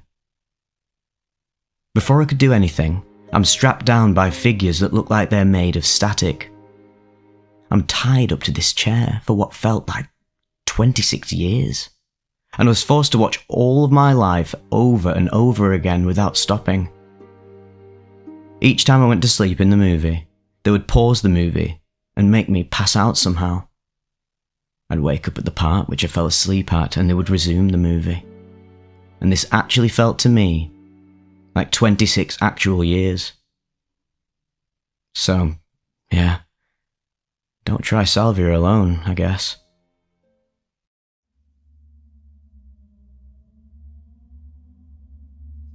A 400x trip report from the Salvia subreddit, posted by Complete AD 1862. I purchased some of this on a whim from the boardwalk in Atlantic City. Thought it was fake weed, that K2 stuff. I'm grateful I smoked it at home, as it was a life-changing experience. I was out of weed, so I walked up to the boardwalk in AC, where I lived at the time, circa 2009. Checked out a random shop where they had salvia extracts behind the counter ranging from 5x through to 400x. And me, being me, asked for the 400x with my big ego. The shopkeeper looked at me sideways, telling me to be careful. Which of course, I brushed off. I go back to my efficiency apartment. I was a bartender and lived pretty simply. Queen bed on the floor, TV on a milk crate, and a 1.5 foot bong. Family Guy was on. I packed the bong with the 400x, which looked like some really sticky purple plant matter. It had a potent fragrance. Holy fuck, I was not ready for this. I lit the bowl of the glass bong, and after taking one hit, I held it in and immediately took another. I exhaled, and immediately began vibrating all over. It was like I was changing frequencies or something. I remember Peter Griffin and I having a short conversation. I was also having these auditory hallucinations which consisted of strange squeaks and bubbles popping and also weird zipper sounds. The room became a horrorscape. Very difficult to describe but very demented and strange. I began to feel this pull that got stronger and stronger over time and found myself melting into my bed. I fought with all of my strength, and throughout this beginning sequence I was just completely horrified. Still fighting not to become one with my bed, I do eventually give in. Everything goes black for a second. Except, it was my life as if it was a two-dimensional, flat comic strip. The comic strip rolls up quickly, like a window shade where you tug the bottom and it quickly rolls up, and immediately I'm shot out of my body, directly upwards, through my ceiling, and above the earth. This was exactly like what I would imagine death was. Zero ego, but still me. Every second as I rose up and the earth got smaller, I cared less and less about who I was or am on this plane. It was like waking up from a dream and felt more real than this current reality. And then, the earth was gone, and I was in a vast black void. I had no body to speak of at this point, as I was in spirit form. I felt a presence to my right in the fringe of my vision, and only describe as some when sort I of asked cosmic what it crypt was, keeper, where librarian, telepathic. definitely not human. It scoffed at me, and in a very condescending way, saying basically, "You've done this over and over, dummy." Not his exact words, but I then noticed that my life scroll is in its right hand, and behind him it gestures to what I can only describe as little mailboxes that were about 9 boxes high, but went on for eternity. I couldn't actually see the end of them, yet each had a scroll on them. It really felt like each of them represented one of my lifetimes. I could, however, see where the mailboxes stopped, right behind the entity librarian. All of the boxes had a scroll in them except for the last top corner. When the entity placed my scroll back in the last slot, I immediately shot back down into my body.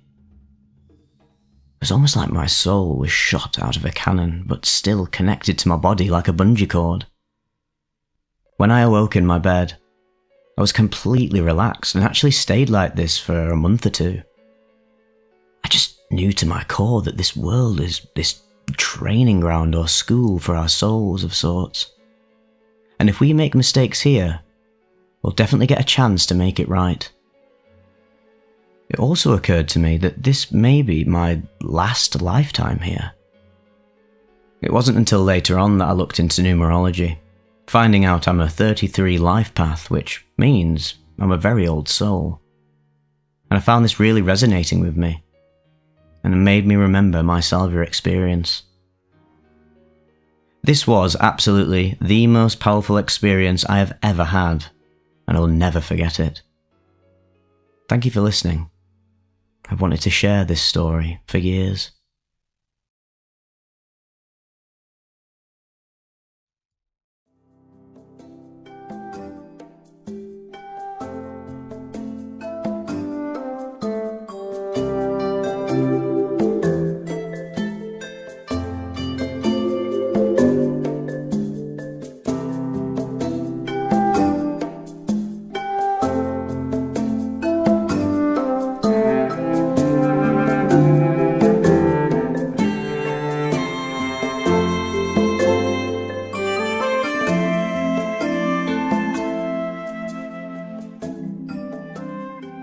Meeting Morrison and God on the Moon.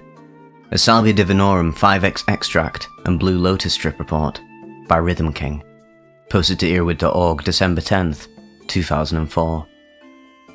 My soul wanders. Transcript as follows. As I write this, I'm still held in awe of a Salvia experience I had last night. This was so different, I feel like I need to sit down and recount everything that happened so I can remember it myself without it slipping into white noise at the back of my mind. To start off, I was home alone on a Saturday night. I'd gotten off work at about 4, didn't get to go to work out at Gold's, so I called up my friends to see if I could get any mushrooms from him, and it turned out he wasn't home. I had purchased 25 grams of Blue Lotus flower material along with 3 grams of 5x extract of Salvia about a month ago, and still had quite a bit of each left. I started off by burning some incense I had picked up from the local head shop, putting on Moby's new CD, which set the surreal mood perfectly.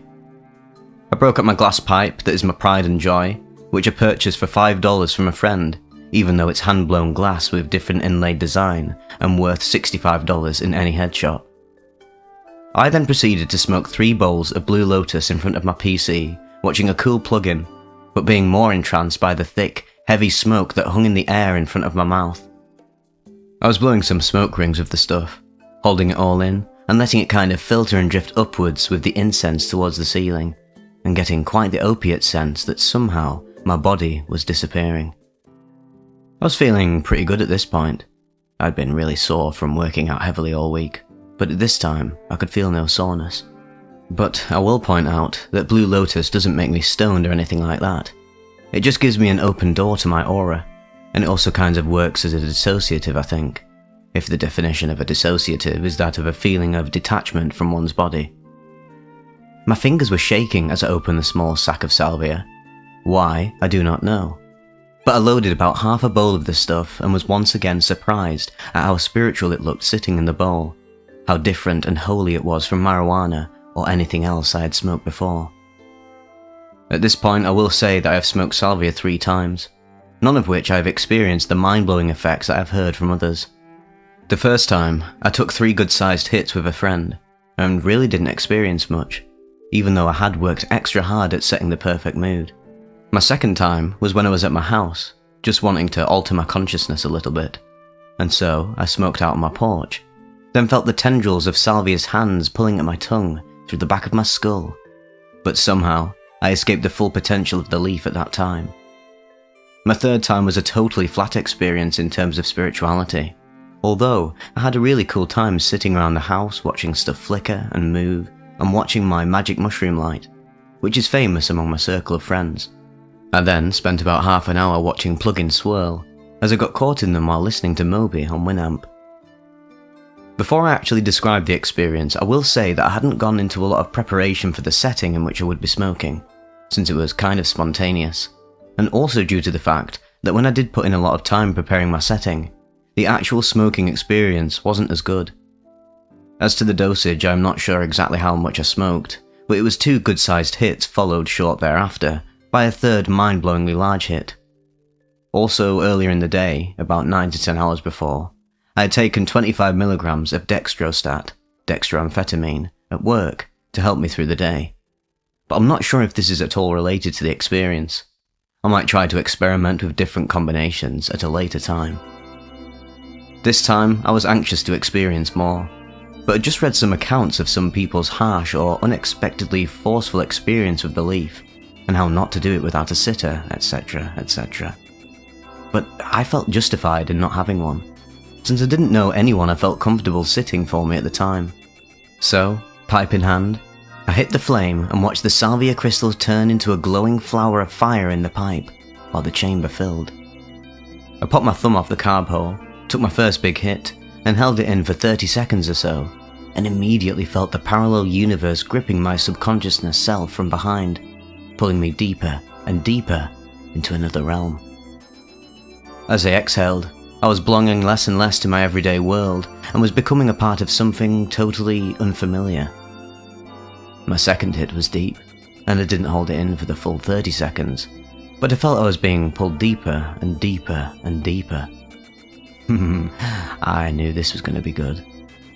My lungs were already primed and expanded from smoking the Blue Lotus, and I decided to take one more hit from the pipe before settling back to enjoy the ride. As I semi-consciously began grooving to Moby, I picked up the pipe and put the Bic lighter to the bowl. Time seemed to slow as I inhaled against the glass, saw the cherry of the salvia flower light up and glow, effervescent in its holiness. It was alive in the bowl, but dying. I was sucking all the fire from it, and it was slowly melting into a small ball of grey ash. I was objectively observing this without realising the consequences of my very actions.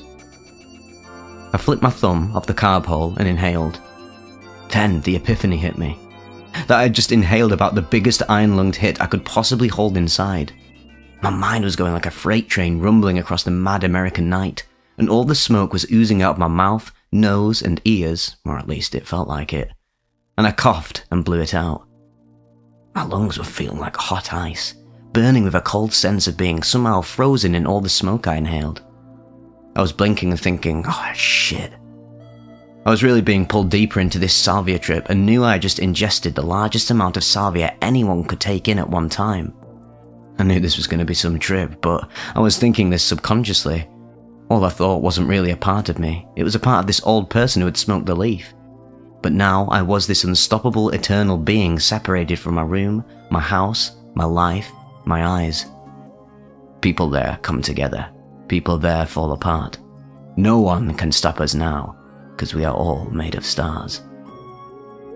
The stereo was speaking my mantra for the evening, and I remembered that I needed to breathe. That I'd been holding my breath this whole time. How long it had actually been, I do not know. And my respiratory system once again started functioning, and I still felt little trails of salvia smoke come drifting out from the dark, cobwebbed corners of my lungs that had never been touched before. I felt like something was gripping at my throat, and I stumbled out to the back porch where everything looked somehow vastly different from what I remembered it being. I leaned over on my haunches and coughed violently a few times, almost expecting to puke. But the urge soon left, and as I coughed, I looked into the grass and saw that it was waving like fine little hair, green Medusa snake hairs, that were all waving in harmony with one another, and patterns, subtle mental patterns is the best way to describe them, began to appear on the ground. At this point, I experienced a total loss of self, and decided that I would go back inside and lay down, listen to some music, and just see what would happen to me. Back inside, I felt like I was in a totally foreign place. Nothing had any meaning to me. Nothing was my possession, it was all object. It was a weird feeling, so I turned all the lights out, turned the air conditioner on, and laid down with Moby still playing softly. The first part of my trip was over, and the second leg had begun. I was stepping off the waiting platform and onto the spaceship now. One last look at home as I laid down in my bed. I looked at the high window on the opposite side of my room and I saw that the full moon was shining radiantly in the small half-crescent window, and I could only see it if I laid down in the position I normally do to sleep. It seemed like it was a radiantly holy moment or omen.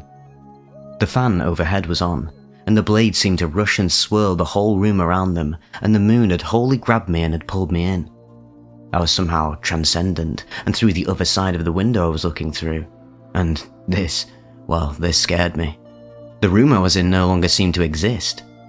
The only thing that existed or mattered was the music, and the moon through the small crescent window. Oh my god, it was actually so beautiful thinking on it.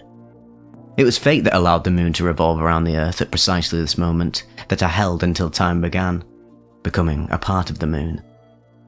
Then I started mental, auditory hallucinations.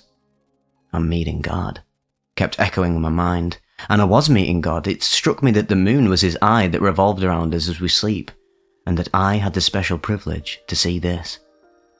This knowledge was extraordinarily overwhelming, and at that moment I felt like I was being sucked into another parallel dimension, deeper, and a plane past that which was the altered one I was already in.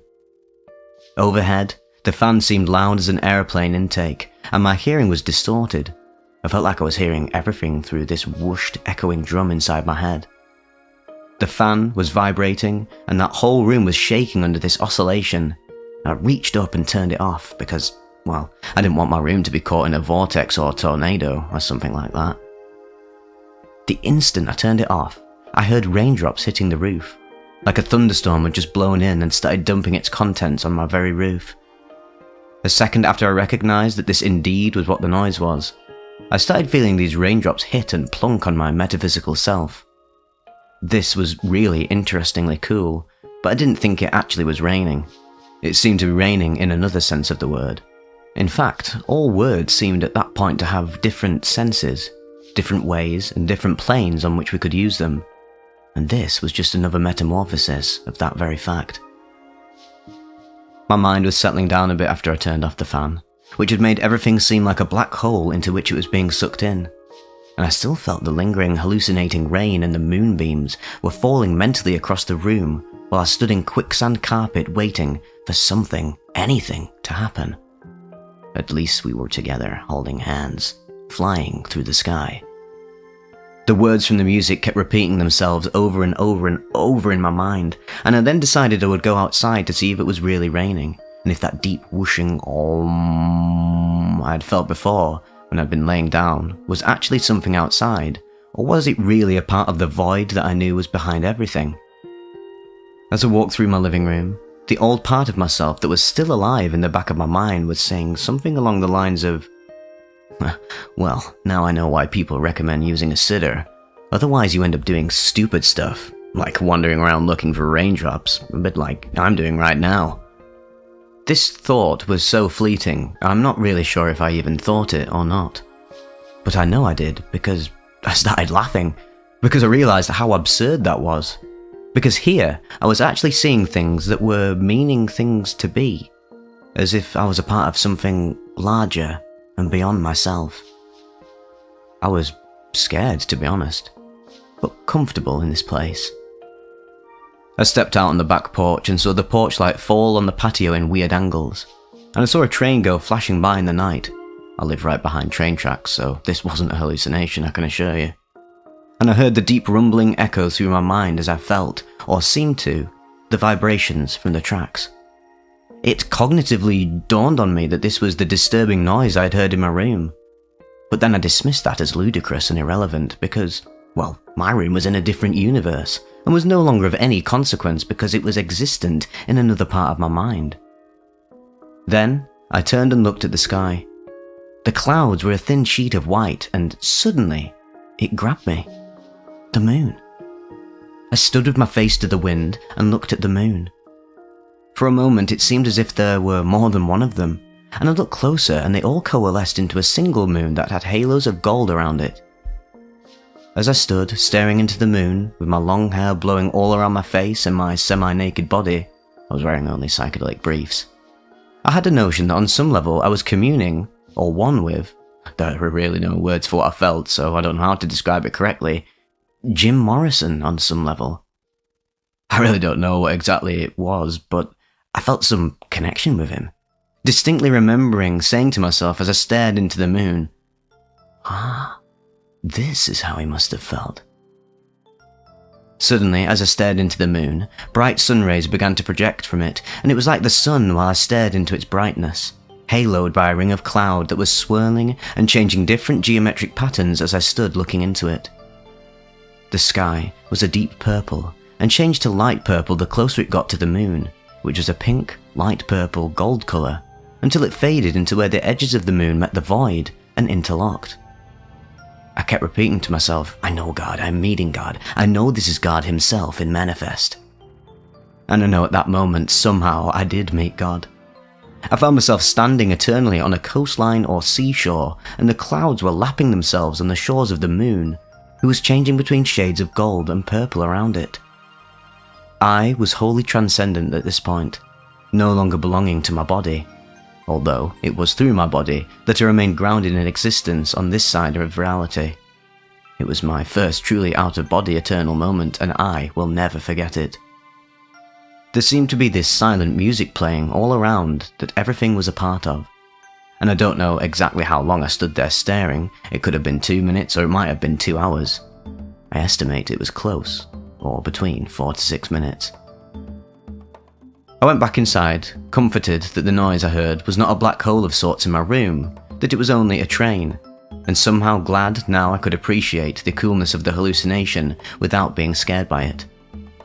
I was also basking in the moonbeam glow from that transcendental experience as well, and back in my room I felt time moving now in little vignette segments and not fluidly or dynamically.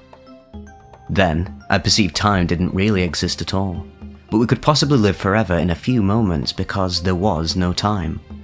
I don't know if I was thinking or realizing this at that moment, but now as I look back and remember, this is how I felt. I turned my fan back on once I got into my room because I felt a little warm, and I crawled into bed, facing the wall. I didn't feel like looking into the moon's eyes anymore, because I'd already felt the radiance of the fully holy moment and was content. It seemed like my room had shrunk, and in some sense I'd grown existentially large because it seemed nothing outside myself was really important, and anything that I felt was coming from inside. I thought at this point the trip would be subsiding, but it was continuing full force. I was really enjoying this in an interesting way. As I was looking at the pillows, they started having these weird patterns grow and spread throughout them. I closed my eyes. I couldn't hear the music anymore, even if it was playing, or the fan, though it was on. I seemed totally tuned out to anything going on outside of my very mind. The instant I closed my eyes, it was as though a geometrically patterned universe had opened itself up to me. My first impression was that of this vast ball of something. I'm going to say string here since that fits the mental description as best as it can. So anyway, there was this great ball of string or strand of infinity or something that really had no origin, but was being spun and unwound, much like a roll of toilet paper or something, except this was multidimensional. It seemed as though I was one with time, and we were both a part of this object that was being unravelled at greater and greater speeds. At this point, my body could actually feel the pull and sensation of this hallucination, lucid dream state I was in. I was truly on a metaphysical plane of being at this very time. I felt like I was spinning and swirling with this figment strand of infinity, along this black hole void of nothingness. Then, a pinpoint of light coalesced in my vision at the very centre of me, and I began to ride along this point of light, blackness, nothingness. It seemed to embody all of these qualities, and swirl faster and faster with it, opening up new paths through eternity as I travelled. Soon I had lost all sense of myself at all, and somehow managed to open my eyes and pull out from it before being totally submersed. It was awesome, but more than a little unnerving. Time had truly stopped. Then, I began to see that the room was changing, that patterns from my closed-eye visuals were taking over, and I was seeing walls glitter with shimmering effervescence or something, and patterns were re-emerging on my pillows and spilling over onto the wall. I decided to close my eyes again and just lose myself in these visions I was having. This time I closed my eyes. Immediately, their infinite strands of what looked to be DNA appeared. But soon, it all came into focus, and with strands of people inside the strands, which were all spinning and entwining to meet at a focal point that was fixed in the centre of my vision, that was something like the origin of everything. I don't know how else to describe it, to be honest. Then, at some point, I became a small speck of consciousness, speeding along this dark landscape at this really high speed. Speed didn't have an exact definition, so I know it was really fast. Everything was morphing into black, purple, and I could make out a skyline to which I was going towards, and soon I was actually there, speeding along this freeway with the music of the cosmos in the background, and I was truly, truly there. I had not only the mental sense of being in another world, I was truly there. My body was experiencing all of the phenomena of travel at high speed, my eyes could function even though they were closed. It was honestly an alternate universe I was actually in. So, I guess aliens do really exist because I've now been transplanted to their world. At that point, I remember thinking that very thought. This went on for a while, and I can't really remember the details except I was on a total alien planet embodied in some other form of consciousness for a while. It was totally comforting, wondrous, and totally unexplainable. I don't think it was the ultimate peak of a Salvia experience, but I think it was somewhere close, and I want to really see how far I could go into this, but, well, it scares me a little. Anyways, after this, I'm not really sure what happened or how long, but somewhere along the lines, there was this transition from this alternate universe to actually seeing three-dimensional objects in what seemed to be really high-tech computer animation. I think I was very close to sleep at this point, so I really don't know what the visuals were. I just remember being pleasantly surprised and the realness of what I was seeing, and that somehow it was close to acid visuals, but somehow more individual, if that makes any sense, and more personal. The last thing I remember before slipping off to sleep and into lucid dreaming was that I was spinning around on this midnight merry-go-round that was covered in blue-green lightning geometric patterns, and I could feel my body spinning around in a bumpy gelatinous circle. Overall, this experience makes me a firm believer in the potential of Salvia, and its unexpected nature. Since I had heard and previously experienced that Blue Lotus nullifies that intense disorientation and mental dissociation from everything. Well, I guess this isn't true, and last night's Salvia experience was a wonderful thing to have experienced. The best part is that this morning I still find some odd sense of visuals distorted or something imperceptible that is still off. It isn't trippy, but sometimes noticeable if I do pay attention to it. It's actually quite cool. Oh, and plus, I'm still listening to Moby. His songs are simply the most smooth, soothing music I can imagine. I didn't have any sort of after effects at all. Just bad, dry cotton mouth, like when I smoke weed. But a not so hollow feeling overall.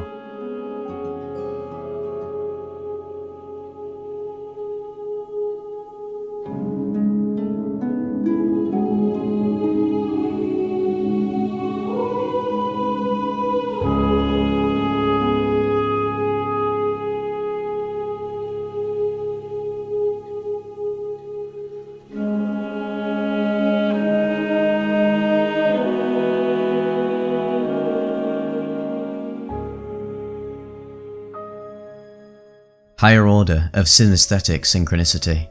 A Salvia divinorum 40x extract and wormwood trip report by Intronaut. Posted to earwid.org February 7th, 2025. Immediately before this experience started, I smoked an entire joint of nothing but wormwood to myself. This caused me to feel very mildly, pleasantly stoned, but I don't believe it significantly influenced my experience once it officially started. Also, the Salvia I have is 40x, which I purchased no less than 3 years ago. It has been sitting in a little plastic container for that time, and I've noticed that the potency has decreased dramatically. If this were not the case, I'm sure I would have had a much more intense experience on the very first attempt. I've been smoking Salvia on and off for almost 6 years, and in that time I've had almost 50 experiences. This experiment mirrored several of my past ones.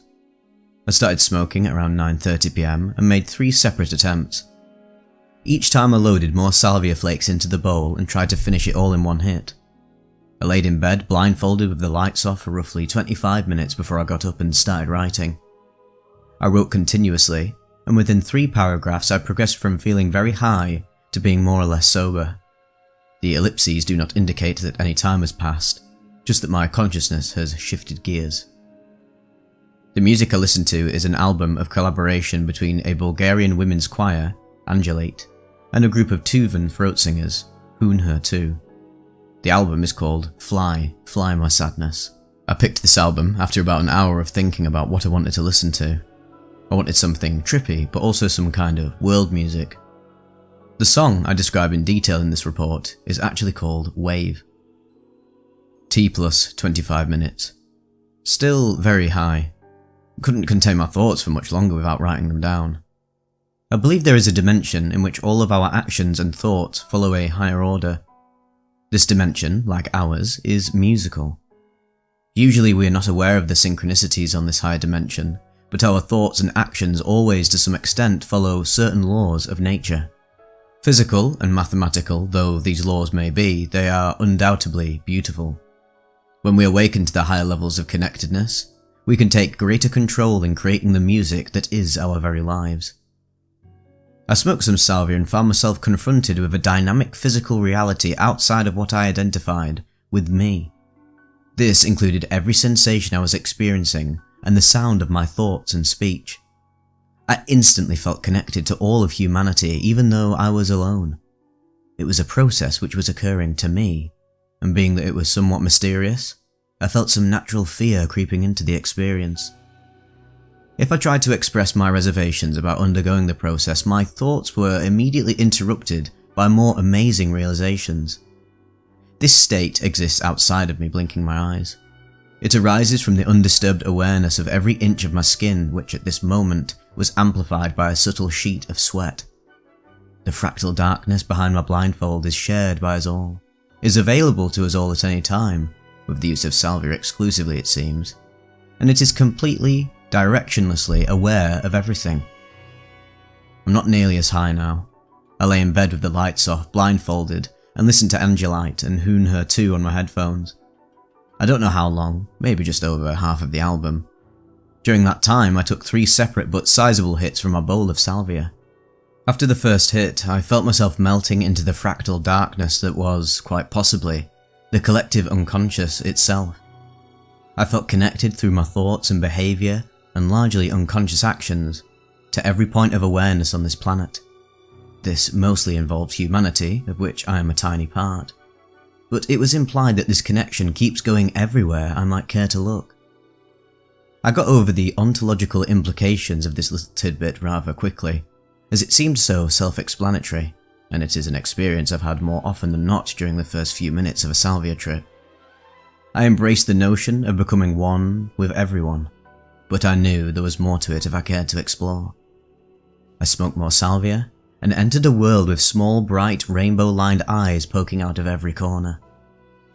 I saw eyes everywhere, and surrounding every single one was a little fuzzy living mound. These were the sort of mounds from which it seemed everything had been constructed, another very common theme of Salvia trips in my experience. The eye mounds grouped together in organic fractal structural patterns. These 3-dimensional forms opened and closed before me, and I realised I was sort of flickering my eyes. Because of this, the visuals actually sprung from the faint suggestion of light coming through my blinds and peeking up from the bottom of my blindfold. I was highly aware of this, and the fact that I was still just laying in bed with a blindfold on smoking salvia. This, for some reason, seemed to prevent the visuals from becoming any more intense. I was still a little dissatisfied, and loaded more salvia into the bowl.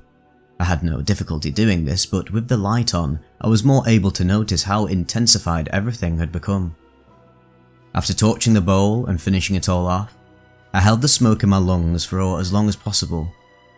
I was thinking about the major difference between my previous two attempts. The first was so much more deeply emotionally engaging. It grabbed me and pulled me into a reality I now am quite familiar with. The threshold salvia universe of interconnectedness and relative confusion for whoever it was that just smoked some salvia. I felt physically and emotionally connected with everyone, but saw virtually no closed-eye visuals apart from a barely tangible fractalization of the specks adorning the backs of my eyelids. On the other hand, the second attempt was only visual. I felt detached from what I was seeing. While it was quite impressive, I was in no way immersed in the experience like so many other salvia trips, including the previous one. So when I entered the third trip, I was wondering if it would involve me again. As soon as this thought formed, I realised that its mere existence meant that yes, in fact, this trip would invade my personal space. I timed it with what I definitely consider to be the most intense song on the album. It went like this. Bulgarian female voices undulated in repetitive, minimalist waves. This seemed to represent that entity which I now think of as the collective unconscious. It seemed to be physically manifested in front of me. It also represented the thought that I was part of this field of awareness and behaviour, that I was inseparable from it. The very notion of the salvia trip involving me personally seemed to have transformed into that very indescribable notion of inexorability from all that is. And it was voiced by the female Bulgarian choir's agitated sea of sounds. Then came a male Tuvan singer's voice, rising above the chaos and apparently expressing the emotions in my chest at this whole situation. He sang in a language I do not understand, and it may of course turn out that the lyrics have nothing to do with how I felt, but I gained this intuition that it seemed so purposefully to coincide with my own otherwise inexpressible emotions at that very time. Yes, I have listened to the album about a dozen times, but never like this, with headphones on and a head full of salvia. I was clueless as to exactly where the song would take me next, and felt pulled along with its tensions which aligned perfectly with my own inner dialogue. I needed no words to release my emotions. The music did it for me as I lay almost motionless, breathing very deeply. The reality with which I was interacting also existed apart from my breathing. I found it quite comfortable when I exhaled completely to rest in the peace of that breathless, motionless, omniconscious moment. A tug of war was going on between the Bulgarian and Tuvan singers, or in my mind, the ground and figure respectively. The ground was the collective unconscious and my thoughts about melting into it. The figure was perhaps my ego, expressing its desire to remain separate and distinct, indeed to have the very capacity to express itself at all. It was a very poignant tension. At times the female voices would take over and the male voice seemed drowned, choked by too much habit and stimulus to make his voice heard. Then he would assert himself again and the background vocals would recede slightly. This dynamic became even more pronounced at the end of the song, when I sincerely wanted the female voices to leave me alone and let me rest in my familiar ego-bound state. The whole while this was happening, voluptuous visuals of fractal landscapes and architecture, all conscious and alive, twisted and unfolded in and out of my body. They sent waves of every conceivable emotion through me, and these waves distracted me to a large extent from the visuals themselves. The waves of emotion were packed with ontological implications which hatched and sprouted in my mind, one after another. I realised while the song was in full swing that the coincidences falling on my mind between my emotions, thoughts, the fractal darkness I saw and the music I was listening to seemed to come from a higher, more deeply interconnected dimension of reality. Existence was like this there, with beautiful, musical, synesthetic connections between all things, guided by a benevolent and playful consciousness. I've actually found myself there countless times.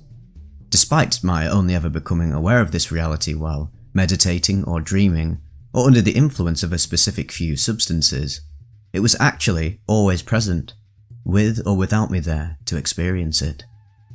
Absolutely everything in the universe was affected by this higher order of subtler natural laws. What made it so impressive was how the extent of its effects was dependent on the level of my very consciousness. It gave me creative freedom to follow this subtle, musical order in my thoughts and behaviour whenever I pleased, because now it seems I can tune in whenever I want. No Return from the Cathedral of Souls, the Salvia Divinorum 40x Extract Trip Report by Topher, posted to earwid.org November 3rd, 2024. Preparation. Before I recount the journey, let me write out a recipe for a great quality experience. Number 1. In advance, I fully studied everything I could find on Salvia, what to expect, where other people had gone wrong or gone right, the best method and practices. 2. I'd smoked some dry leaves a couple weeks in advance to give me a baseline to determine if I was a hardhead or a softhead. 3. My friend, who was also my sitter, describe in detail his own experiences with Salvia, along with experiences he has witnessed, some as a sitter for others. Number 4. Set a date, time and place in advance, so I could prepare both the setting and to have my house in order, meaning my thoughts. Place: the floor of my living room, laying on an inside-out sleeping bag and a pillow. Lighting: dim but not dark, evening light coming through the mostly drawn curtains. Clothing: comfortable, barefooted.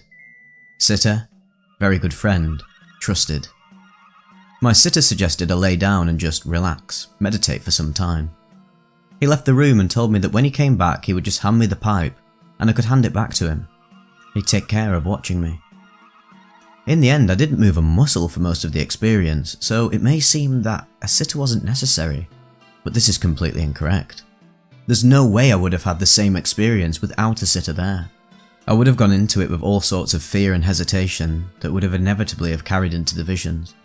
My sitter was of calm voice, caring soul, and a good teacher. I am certain that a decidedly difficult trip would have been endured if not for him. Experience.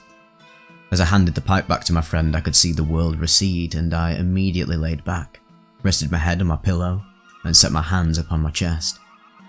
I didn't even have time to consider what was about to happen. I didn't have time to be fearful or to panic. I was already gone. I didn't descend through layers of consciousness as I may have expected, rather I was immediately in another realm, a morphing, spinning realm of red and orange colours. This place was absolutely filled with other entities. They were all very similar to each other. Their bodies were a combination of red, orange and black in colour. I was exactly the same as them. I was no longer physical. I'd become the same as these spirits. There were hundreds of us, maybe thousands. These spirits were expecting me. They knew me as soon as they saw me. Immediately I knew exactly where I was. A place I had been before, and many times before, mind you. A place that I'd spent a lot of time in. Even now, this place is so familiar I'm sure I've been there before. I wouldn't characterise it as a good or a bad place, rather a mightily familiar place. This reality was certainly three-dimensional. It was spiralling and turning over on itself, not unlike the mass of churning humanity in a mosh pit at a show, always moving but never blurry, very clearly defined at any point I would glance. Putting aside the spinning, morphing, physical nature of this realm for now, I want to describe the entities there. It was teeming with life. All the beings were similar to me, all of them were familiar to me, yet none of them identifiable. I was the same as them, no more, no less. We were spirits, we were all the same. I'm just going to put this bluntly. This existence was indistinguishable from death in my perception. I believed, and I mean I truly believed, that I was not going to be able to return to my previous reality. In fact, I was already beginning to forget about my life. I was only vaguely aware of anything beyond this place. When I first arrived, I knew where I'd come from, and I realised that there was no going back. I was already through the door, and the door was decidedly one way. I can describe the entry point to this place as a three-dimensional gear set that churns upwards and cannot be traversed in reverse. I was disappointed that I was finished with my former life. In some way I was scared that there was no going back, but since I didn't have a choice in it, I accepted it, and the fear left me. I later described this place to my wife as a spinning cathedral of souls, and one of my earliest descriptions to my friend was, "This is like church." So there is a clear association to spirituality in this place. I also found a good characterization in this metaphor. Imagine an overstuffed pillow, and unzipping the pillow, how the stuffing would cascade outwards, and that you couldn't push it back in. That was the endless nature of this realm. As this spinning, rotational existence folded over and into itself endlessly, I would, in the massive spinning, periodically catch a glimpse of the life I knew before. Distinctly different in colour though, blue and green as it would pass by beneath me. I could see there was no real hope of re-entering that place. It was too small a door, and the world around me was moving too quickly. My former reality passed me by exactly 3 times before I found myself back in my original world. I don't know how I got there, but just as quickly as I was plunged into the spirit world, I watched it melt away into my living room. I was shocked. I was amazed that I was allowed to return. I felt briefly that I must have found some loophole of sorts. Nevertheless, I was completely thrilled to be home. It felt like a second chance, like those NDE reports I've read. I heard a noise behind me. It was my friend taking a sip of his water. At this point, I still am not aware of my full life, nor that this journey was Salvia-induced. My friend, having just watched me lay still for 5 minutes, said, "Maybe a Salvia immune, mate." And I said, as best as I could articulate, "Well, I'm definitely not Salvia immune." I was amazed that he had no idea that I'd just got back from a trip to another reality. Truly, I thought, how could he not know that I'd just spent an hour in the afterlife, before life, side life, and parallel life? I proceeded to say wow about 20 times as I passed through many thresholds of recovery into the traditional reality that we all know and love. In the first level of return, the churning, spinning realm was merged with my own reality. I watched as the living room walls folded in on themselves and the air was obeying the laws of the alternate space. Melting, merging, morphing.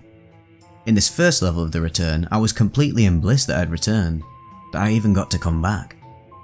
In the next level of the return, I found myself waving my hands in front of myself and being able to push my reality around.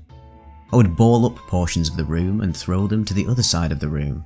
I'd then swirl my hand and I'd watch the room follow suit. This was a very enjoyable, very playful portion of the journey.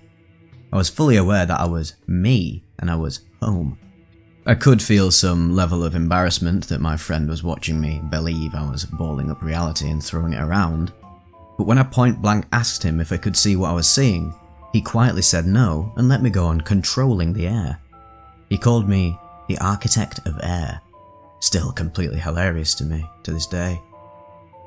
There were incrementally smaller layers or thresholds of my re-entry, as I pieced together both my actual reality and the journey from which I had just returned. It was exciting to try to explain the journey, and a strong feeling of general elation about my round trip. I would point out here another great part of having a great sitter. He asked me simple questions about the journey, some of which I actually had answers to, some of which I did not, but all of which helped me recall the journey that has allowed me to recount it to some extent here. Without him setting my focus, I would have lost this like a dream upon waking. I'm glad I get to keep this. There is still so much to consider. Alien Documentary, a Salvia Divinorum 40x extract trip report by Samatsu. Posted to DROID.org October 1st, 2007. I feel it is my responsibility to report my experience with this substance, not only to inform those who are considering usage, but as a form of therapy for myself. I broke many of the guidelines of usage that this drug requires, and as a result I had a devastating trip. If possible, I would like to help others avoid a similar experience by learning from my mistakes.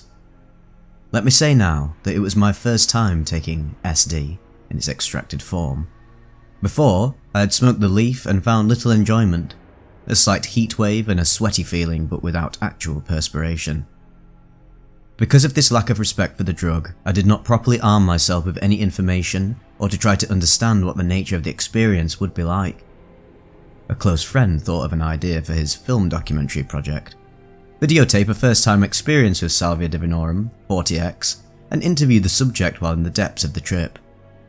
Looking back, this was a ridiculous notion, and anyone who's tried even the 5x knows that any attempt to give a coherent report of the trip as it's happening is practically impossible. But we went for it anyway, simply because we didn't know any better. There was hardly any preparation. Joe set up his camera and set up the sound recorder while I got comfy on my futon and packed half of what we bought, 1 gram for $50, into the bong. Joe rolled the camera and I took the largest hit I possibly could, burning the entire half gram. I held the smoke in for as long as my lungs would allow, then released. I stared forward for a few seconds and then things blacked out completely. All of a sudden, I was being thrust forward at an incredible rate. I was shot through different memories from the distant past. Each memory was its own consummate reality, and I felt completely out of place in each one, not understanding that it was all part of the trip. The terrifying part of this was that I was launched through dozens, if not hundreds of these different memories. It was as if a gun shot me through a book where each page represented a memory reality, and I busted through the pages violently, as if being born into each one. Soon after, I felt a complete break with all of these realities and my whole existence was torn apart. The pulling feeling that others have mentioned is definitely what I felt at this point, yet it ripped me into many pieces, and then everything went black again. I don't know how long that state lasted, but it felt like an eternity. Then suddenly, instantaneously, the swirling began.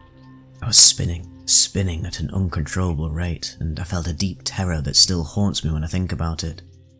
I started screaming for help, and then way far out I could see a tiny glimpse of something. I tried to reach for it, and amazingly it seemed as if I was getting nearer.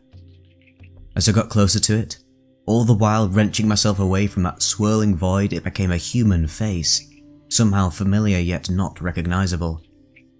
At that point I started screaming, "Joe! Joe!" I didn't know what that word meant, only it seemed right that I directed it toward that face I saw. Things started to open up. The space around his head began to fill with colour and expand. The blackness fell away, and I found myself coiled around Joe's body, screaming into his face.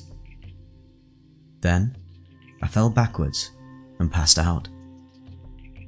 When I came to, I was still heavily affected by the substance. Only this time I could see and begin to understand myself, yet everything around me was very alien. I looked at Joe. He was standing behind the camera and let out a couple of laughs. This, as you would imagine, had a terrible effect on me, and this constituted the hardest part of the trip. I now thought Joe was some alien being who videotaped all of human existence for his own pleasure, and he was laughing at how ridiculous this silly little human was. I totally freaked out and curled up wondering if he would kill me or keep me alive in his dimension. Joe instantly understood how scared I was and began talking me back into reality, or trying to. I made it through the next 20 minutes by listening to him console me. When I was finally aware of my surroundings and safely back in a manageable state of mind, I was shocked to find my room was a complete disaster. My computer was turned over, my tuition money had been flung all over the room, books, CDs, clothes, they were all over the place. Joe informed me of what happened. I threw the bong immediately after releasing the hit and I fell all over the room in a circular motion. Then I grabbed onto him, started screaming his name right in his face and coiled my body around his. He said I was in a non-coherent blacked out state for about 10 minutes until the time I woke up on my bed. Recovering from these effects was a hard process as well. I went through different stages. At first I thought I was actually dying. There was a feeling as if some hand was actually trying to pull my spirit back out of my head, trying to extract it out of my body. At first it was a hard tug, a yank, and it was horrifying. As it receded, I dropped the idea of dying, but I replaced it with the notion that I might be permanently damaged. My inability to reconcile with reality, to form full coherent thoughts and complete sentences, convinced me this was the case. However, thanks to Joe, I was able to overcome these fears as he reiterated that here I was in my room with him and that I was okay. Roughly 20 to 30 minutes later, I actually was, with the exception of some bruises on my arms and shoulders and a splitting headache from where I knocked it against my desk. Now, I cannot say that I was able to recover any epiphanies or realizations from this experience. What I came away with was a deep-seated fear of death and what lies beyond it. This chaotic state that ensnared me left me without explanation, and no amount of logical deduction could help me forget about the foreboding implications that it carried. After the Salvia experience, every time I smoked pot, I felt an inkling of that pulling feeling. Any state of mind outside of sobriety was unnerving. No longer did I enjoy being high or consuming any of the hallucinogenic drugs that I used to love so very much. At night, while trying to sleep, I am haunted by the possibility that the Salvia trip was a view to what lies beyond death. What horrifies me the most is to think that maybe some terrible force hides behind this life, patiently waiting to snatch me up again, that hand will come back, this time ripping me with ease from my life-worn husk and dragging me into its sick and chaotic world.